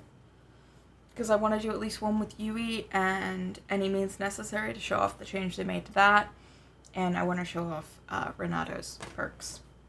And why I don't think they vibe with me at all. It's a whole thing, guys. It's a whole thing. I just went to twist my chair, and I forgot that I have a table here. So my hand was on the arm of my chair, and it went, like, under the table, squishing my hand. That's great. The knuckles in my hand just going... It was an ungodly sound.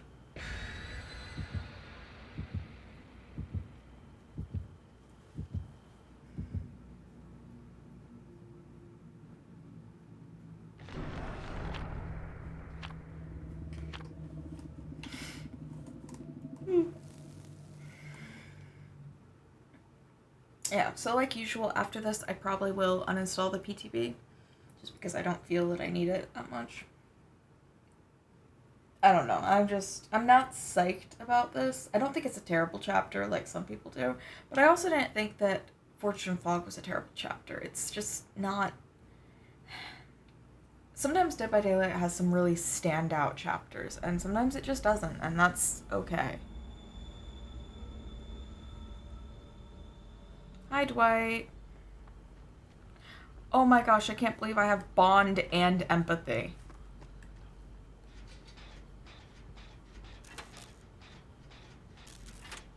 That was a dumb mistake on my part. I think Empathy is more useful than Bond anyway.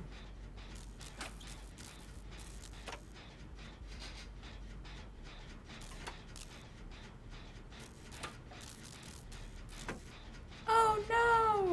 my twin and my brother got hurt. Because see, now I can see him all the way across the map.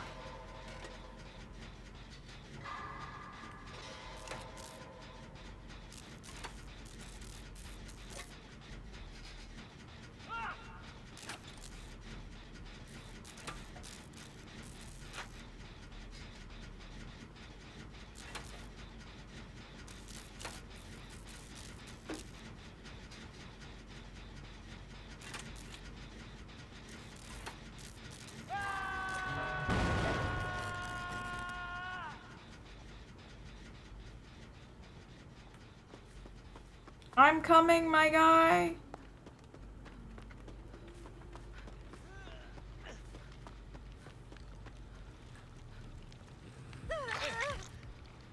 Can I heal you?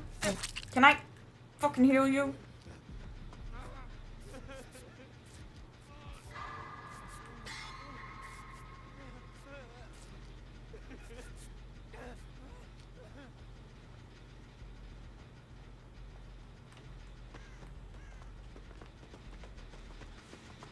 Oh god, we're really zooming.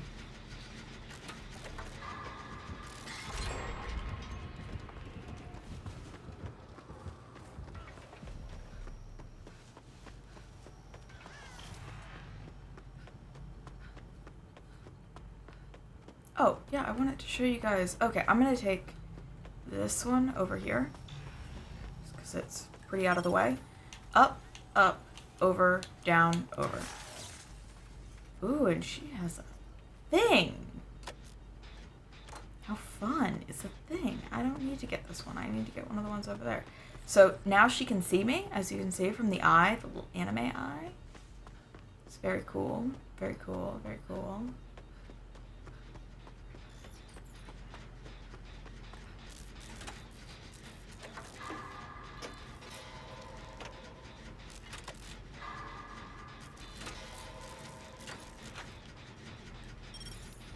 Down, up, over, up, up.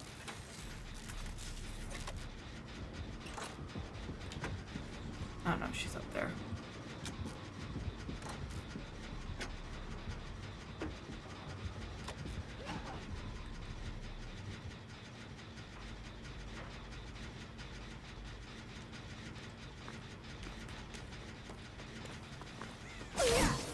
Oh gosh.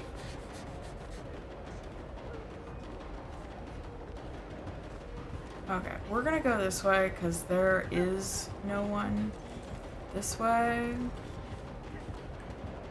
Toss it down early.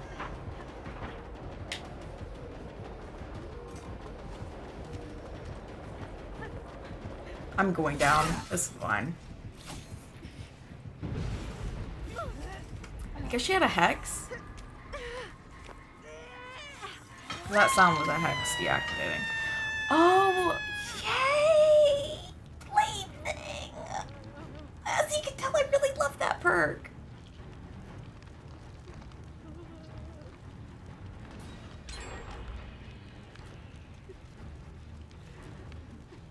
Okay, well, I'm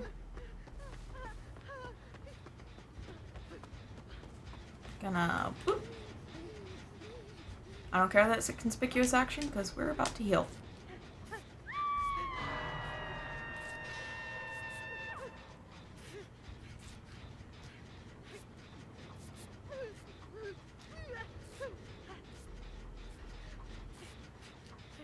Okay, I'm probably gonna have to go save her. So. I'm coming! I'm coming, bestie!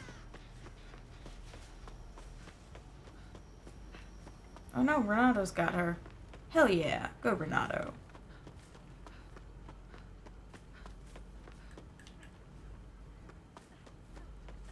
Hey.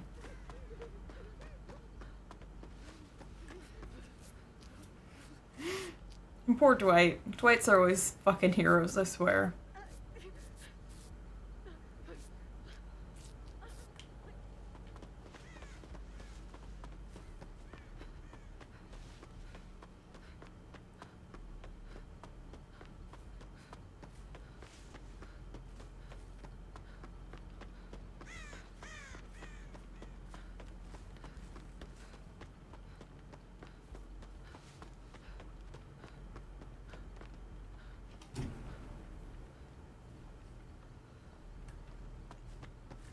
It's actually good I went this way because...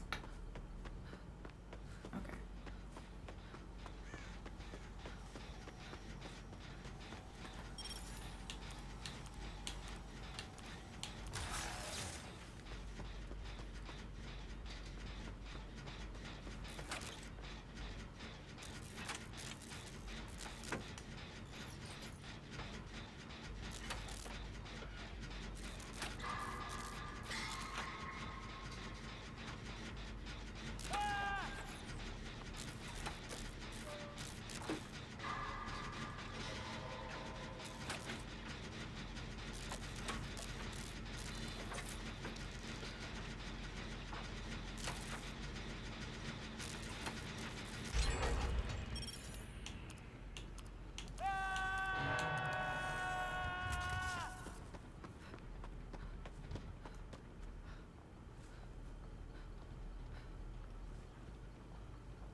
I don't know where my plaything is.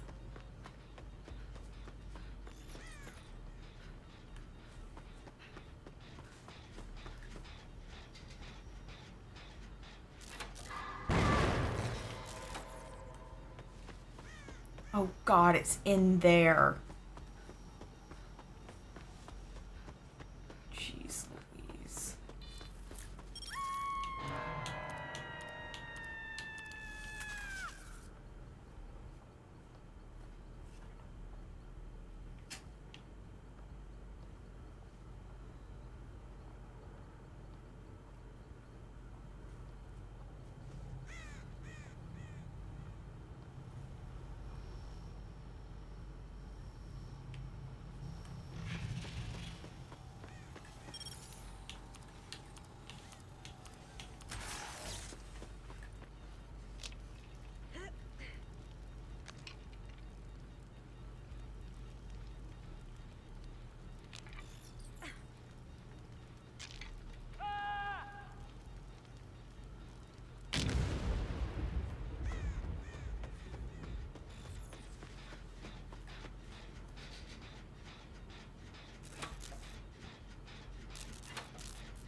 Oh gosh, I'm down. Yeah.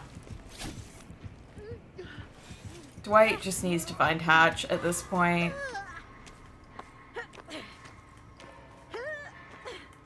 We kinda showed you Power of Two. It's a weird part to show. Oh, again, my battery is at 10%. Perfect. Perfect timing.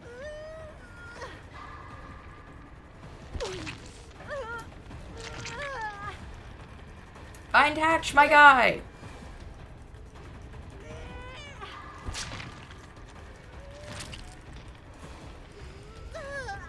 It's not, I don't think it's spawning over there, man.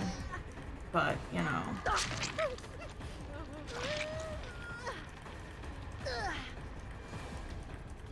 If he doesn't get hatched, I'm gonna start screaming.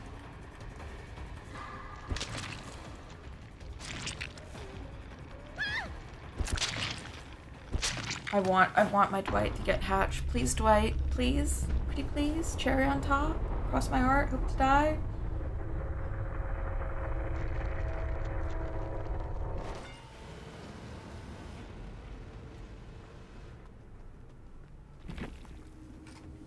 Come on, Dwight! Oh no. Dwight. Dwight! You gotta get hatched. It's over by the last gen. No, you worked on the last... It's not over there! Other direction! There it is. Whew. I was wrong. He's right. Hell yeah. Go Dwight. So yeah, Tinkerer. Wow. Okay, well that was clever. GG's. I love that.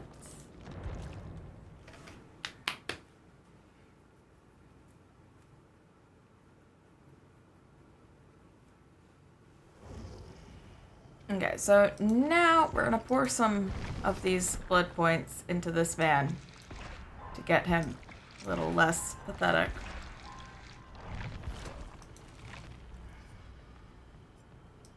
Oh my gosh. Although the blood web is just not wanting to give me what I need, I swear. It's a little frustrating.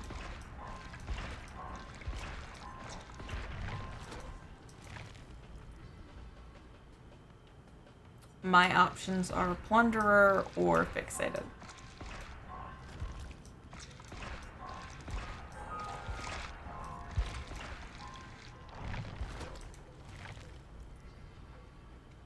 We got Blood Rush level 2. Which I've said, Blood Rush does not really vibe with me. It's a personal thing. I don't know.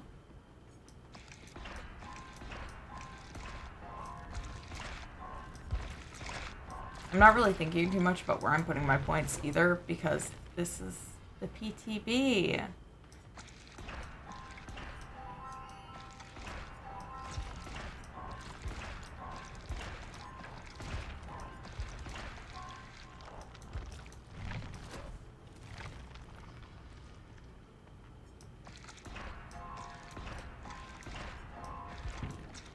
Okay, well, alright, so this is kind of what I was running on him. Let's try it with a background player, collective stealth, which I doubt I'll get activated at all through this.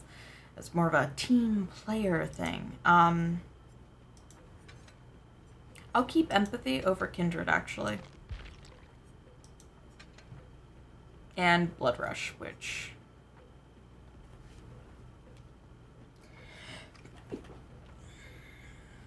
Apologies. Which means since I have collective stealth on, I'm going to take off that just to see where we land, you know?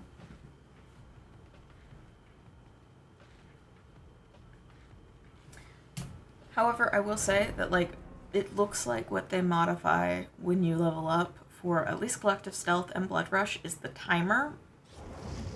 Like, your cooldown timer. Damn, that's a lot of Thalitas. See 24 as opposed to 20 that we saw in his page. 180 as opposed to 140. That whole deal. Oh, yay, we love that. Yes, we do. And furthermore, I don't think background player works very well with blood rush. I mean, it is a endurance perk, and I feel like because of blood rush, they felt like they had to have an endurance perk. I don't agree with it though.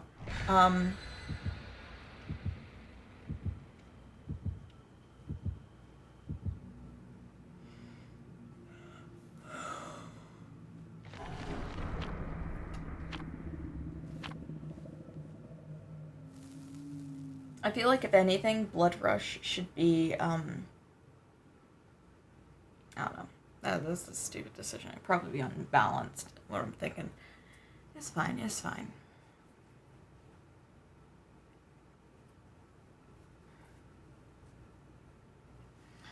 So yeah. Oh, the Grim Pantry. Look at that hair. I love that they're doing more characters with, like, texture in their hair. It's so nice. Let's do some generators until we get our ass caught. Or somebody else does.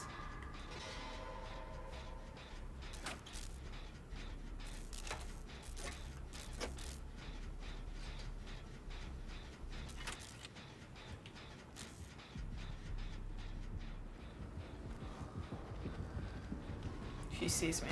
Yep.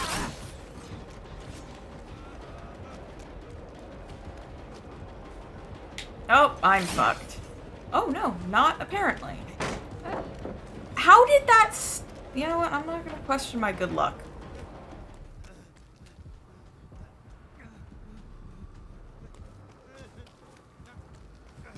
I'm just gonna run as far as I possibly can, because I believe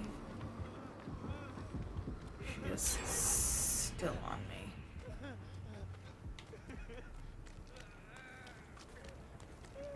No, no! Big sister, please help me. Thank you.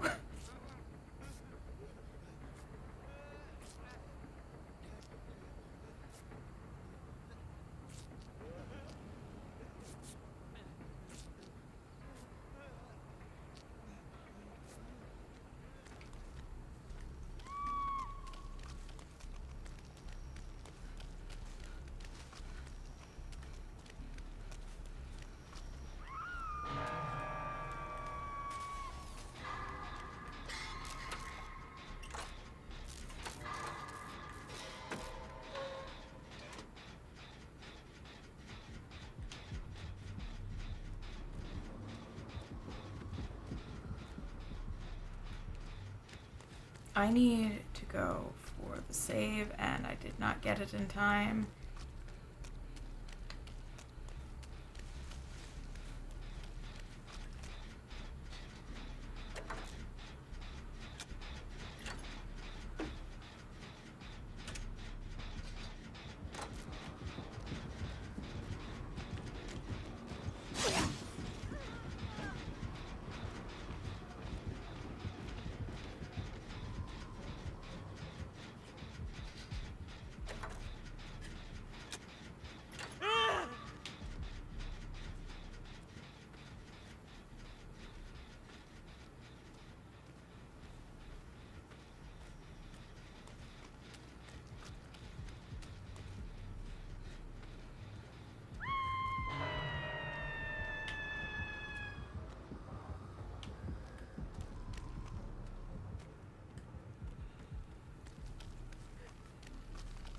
Guys, we're gonna zoom. Or at least we could zoom, but I'm going to heal her instead. And that is the problem with background player. I am now exhausted for what was it, like 50 seconds? Because I decided to heal her.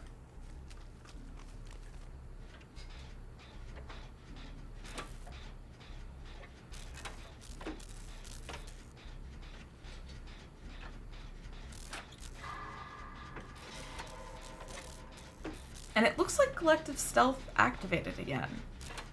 But that can't be right.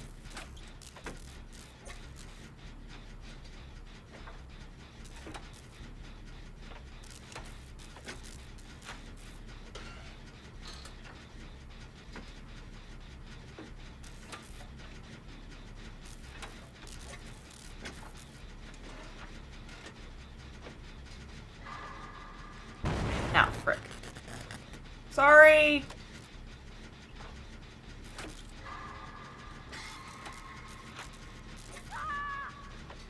And so I'm now wondering why collective stealth says it's activated again.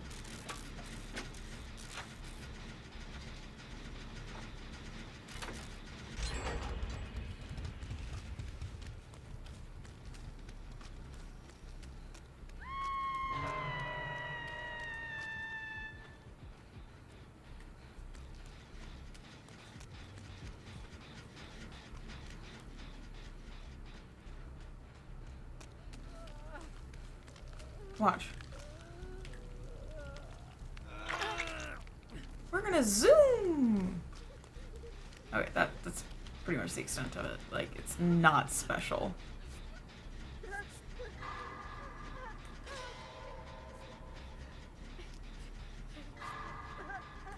I love that I'm like, oh, I'm gonna show you Blood Rush. I'm the only one that hasn't been hooked. Which means maybe I should play it a little less safe, or maybe collective stealth is bugged and I'm not leaving scratch marks. I don't know.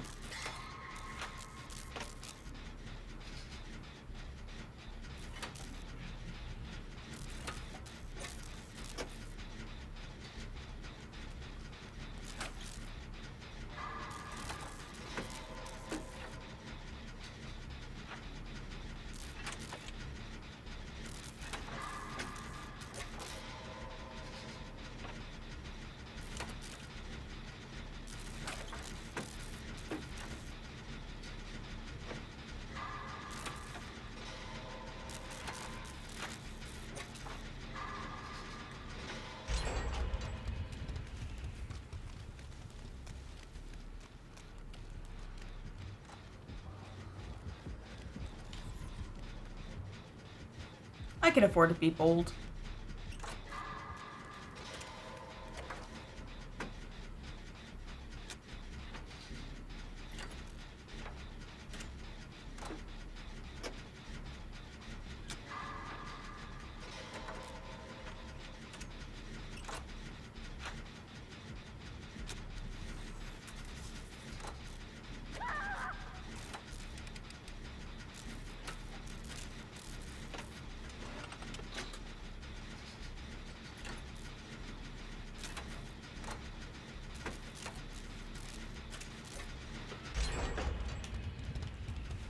I don't think she knows. I'm just... Oh, do I...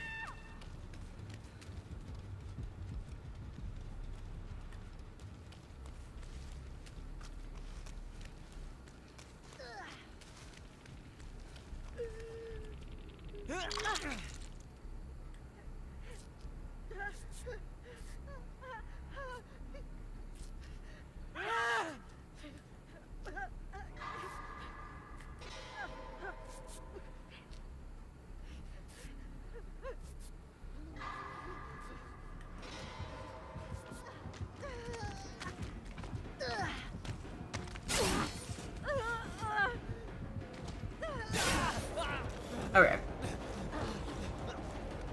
Hey, she wiggled off! Hell yeah! Worth it!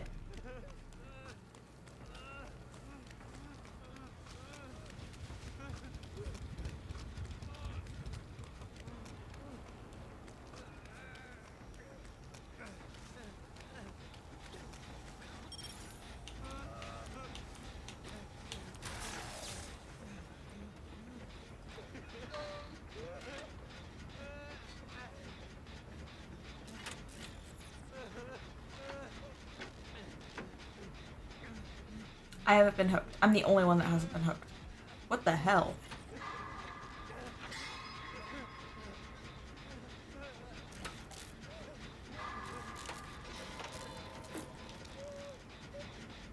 Thank you, but I kind of need to get my thing off. I appreciate it so much, big sister, but I got other things.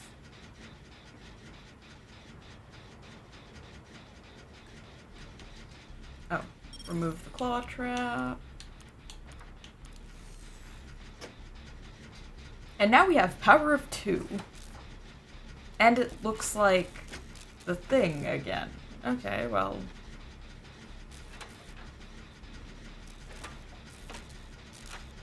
This is what I mean when I say Power of Two and Collective Stealth are kind of like supposed to be together, but you can't have both. I guess you can, but like...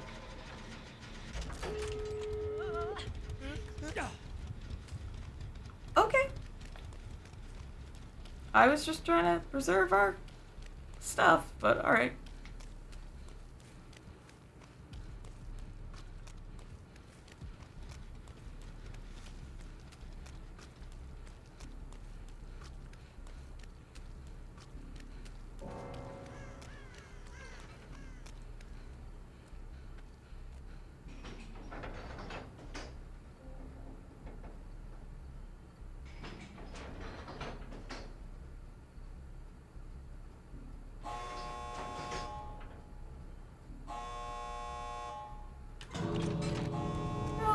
Sister! She's out. Okay, cool. Alright. I'm cool then. Bye-bye. Thank you for the game where I didn't get hooked a single time and wasn't able to show off Blood Rush. Oh god. You know what though? Blood Rush is kind of bugged. So, it's fine. It's not a problem, I guess.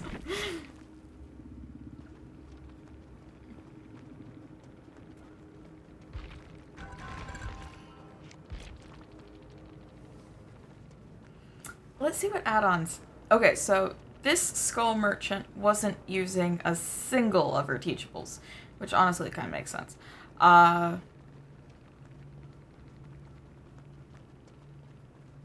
Is adds to the terror radius, and they got a haste status effect. Cool.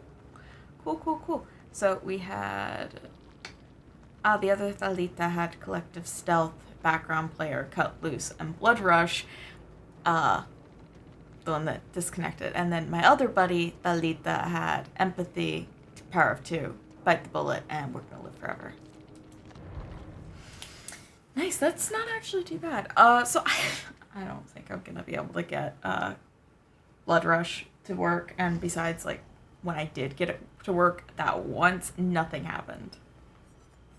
So instead, we are going to switch to our loud Fuchsia. I don't know what the fuck that. Our loud, bright, neon pink girl, because we love that. And we will be running not that one. Where's the other one? What? I fucked up then. We're not using Lucky Break. We're using Any Means Necessary.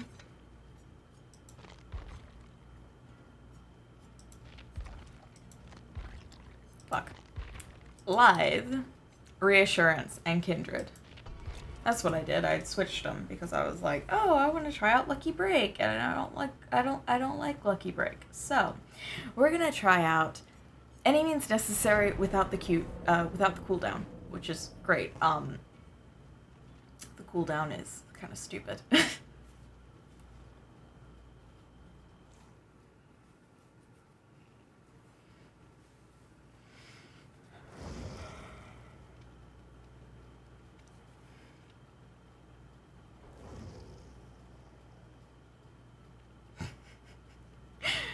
Gosh, having the two Renatos next to each other is like so bizarre on screen because they're both just like, oh yes, looks at you. Ooh, now we switched up. Because the one has an item, the other one doesn't. So we get to see different idols.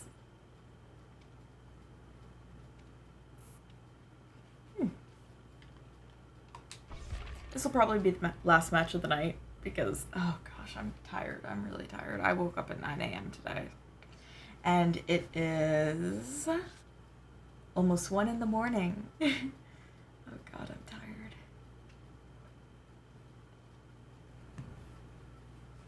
But hey, Dead by Daylight is pretty quick, isn't it? No!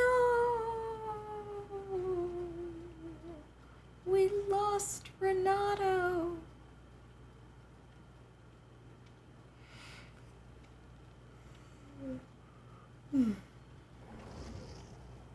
For another Renato with a toolbox. Oh my gosh, is nobody going to do healing? I know that's not true, but still, like, it... Sometimes I bring a toolbox, not a toolbox. Sometimes I bring a med kit, not even because I want to heal myself, but because I want to be like, hey, everybody, this is my main goal.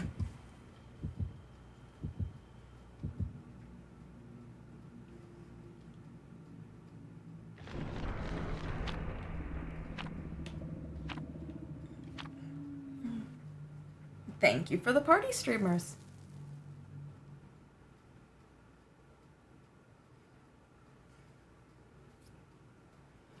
I got a new mouse too, because my other one was yucky.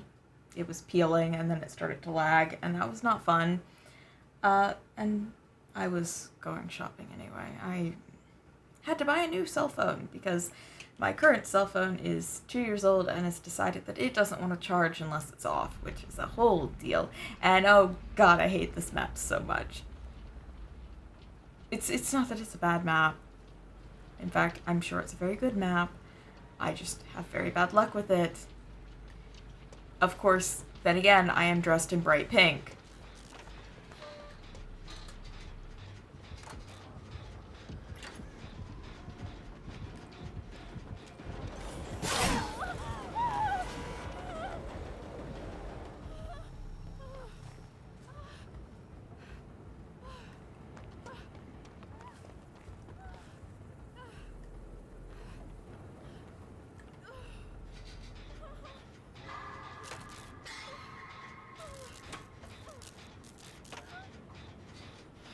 So the Renatos are working together.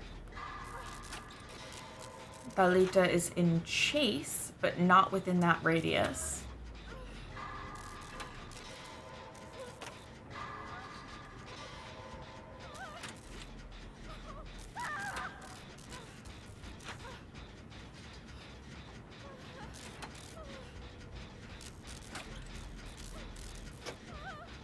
The other Renato came to save his sister, which is very sweet.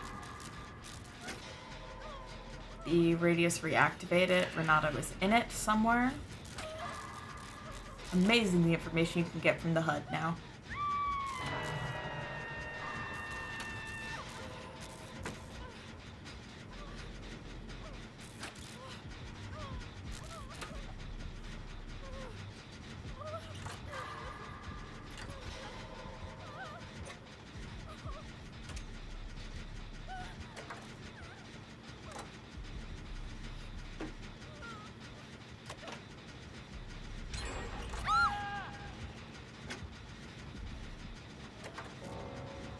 And he disconnected. And my entire screen froze. Hey! My screen froze!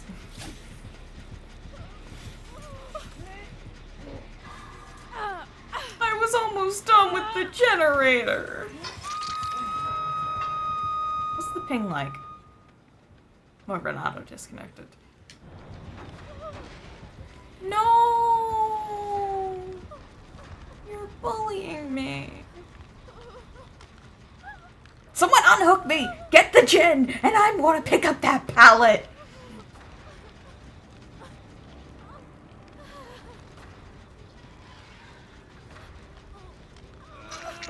Thank you. I'm going to pick up a pallet. Because I am useless. And I think it's funny.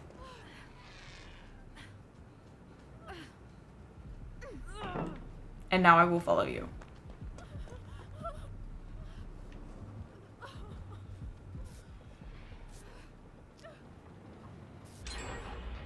Yes! Thank you, Thalita. You're a freaking hero.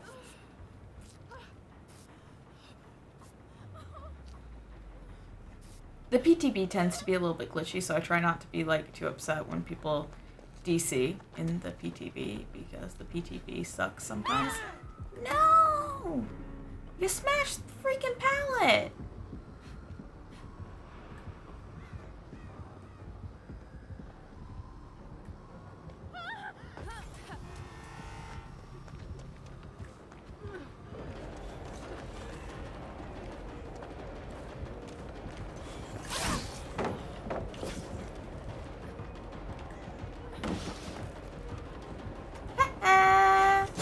Well, fucks. Fuck. Sucks for me.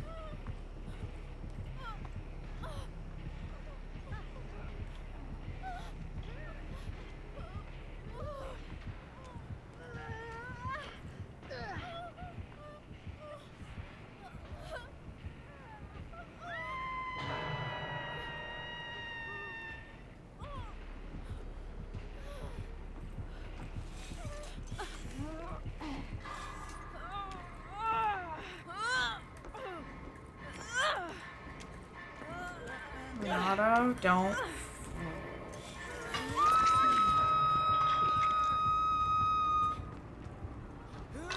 We will protect you out of here, Renato.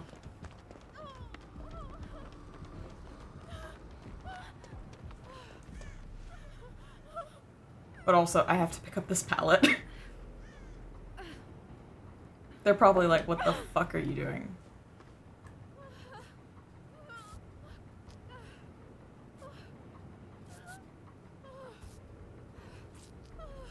This Renato is just a king. Absolute king.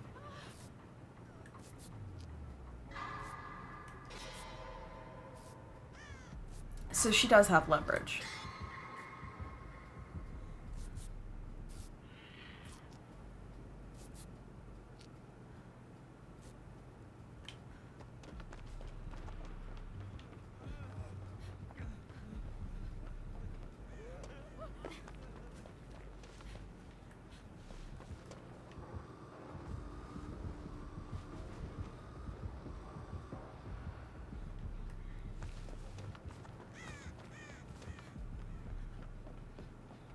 I was hoping maybe I could distract her with my scratch marks, but I couldn't.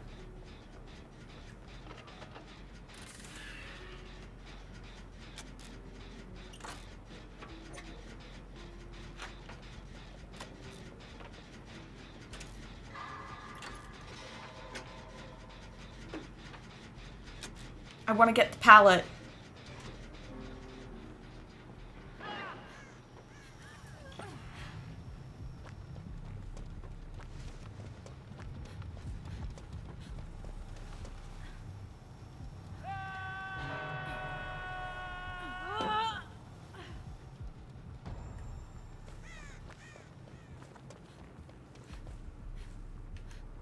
Okay, I'm going to lead her this way.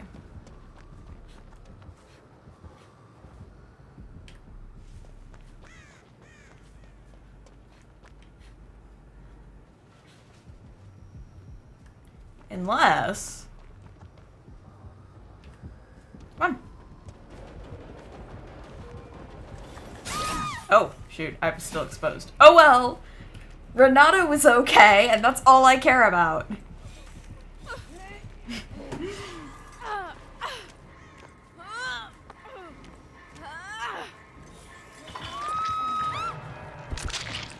Me saying, I need to pick up the pallet!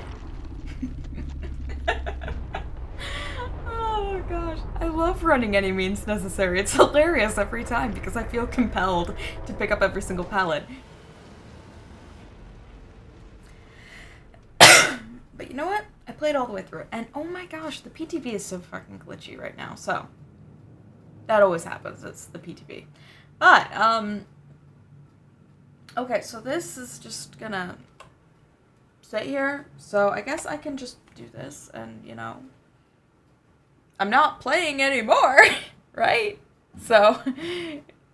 Oh gosh, why is my volume turning up to 76? Oh my god, why did my volume turn up to 76? Oh my god, that hurt me so much. I disconnected, like, as I didn't disconnect before I died, but I disconnected after I died. And, oh my gosh, why did my volume turn up to 76? Oh god. For context, I usually keep my headset volume between anywhere from 6 to 12. Usually 10. It was 76. I know, you're running out of battery. Shush. I got you. I have a whole little setup. So, actually right now I have a phone where I usually put my controller while I'm charging my headset, and actually everything just fell down. Beautiful! Love that! I need to clean my desk desperately because I was doing, don't ask why, fucking sewing at my desk. Actually, do ask why. I was sewing a little bow on my bear keychain. I know, that sounds really stupid, doesn't it? But to be fair, the bear is really fucking cute. 1 second. I will get the bear. I will retrieve the bear so you can see exactly what I did because it is 100% worth it.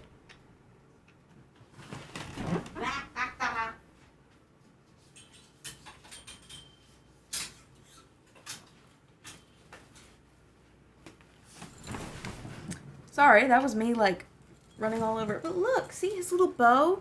Because I actually had to sew each individual part of the bow. It's actually 3 separate parts. The neckband, the band that attaches the bow part to the neckband, and then the actual bow.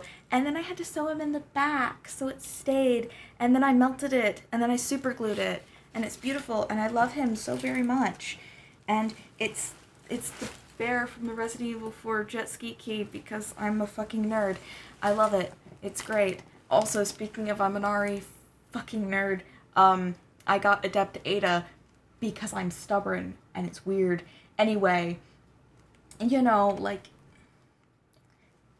if you want, you can join me on Monday and watch me complain about Resident Evil Village, which is actually quite a fun and good game. I'm just fucking picky, and I like to laugh at my games, and I don't think Resident Evil Village is one that I can laugh at.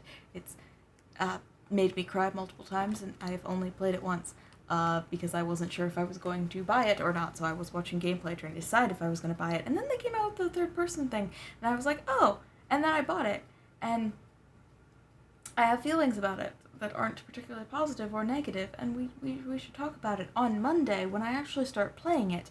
Next Tuesday, please open up my calendar. Look, no one ever said my computer was smart.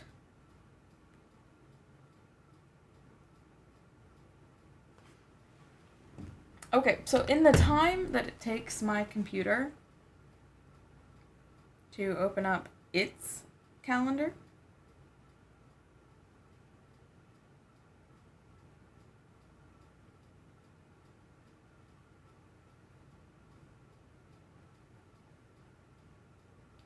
I was able to access my own calendar. So I will be skipping the last Friday stream of every month just because I feel that I need it, otherwise I'm going to get burnt out on Dead by Daylight. So last Friday of every month is going to be a no-go. Oh, this is why things are acting up right now.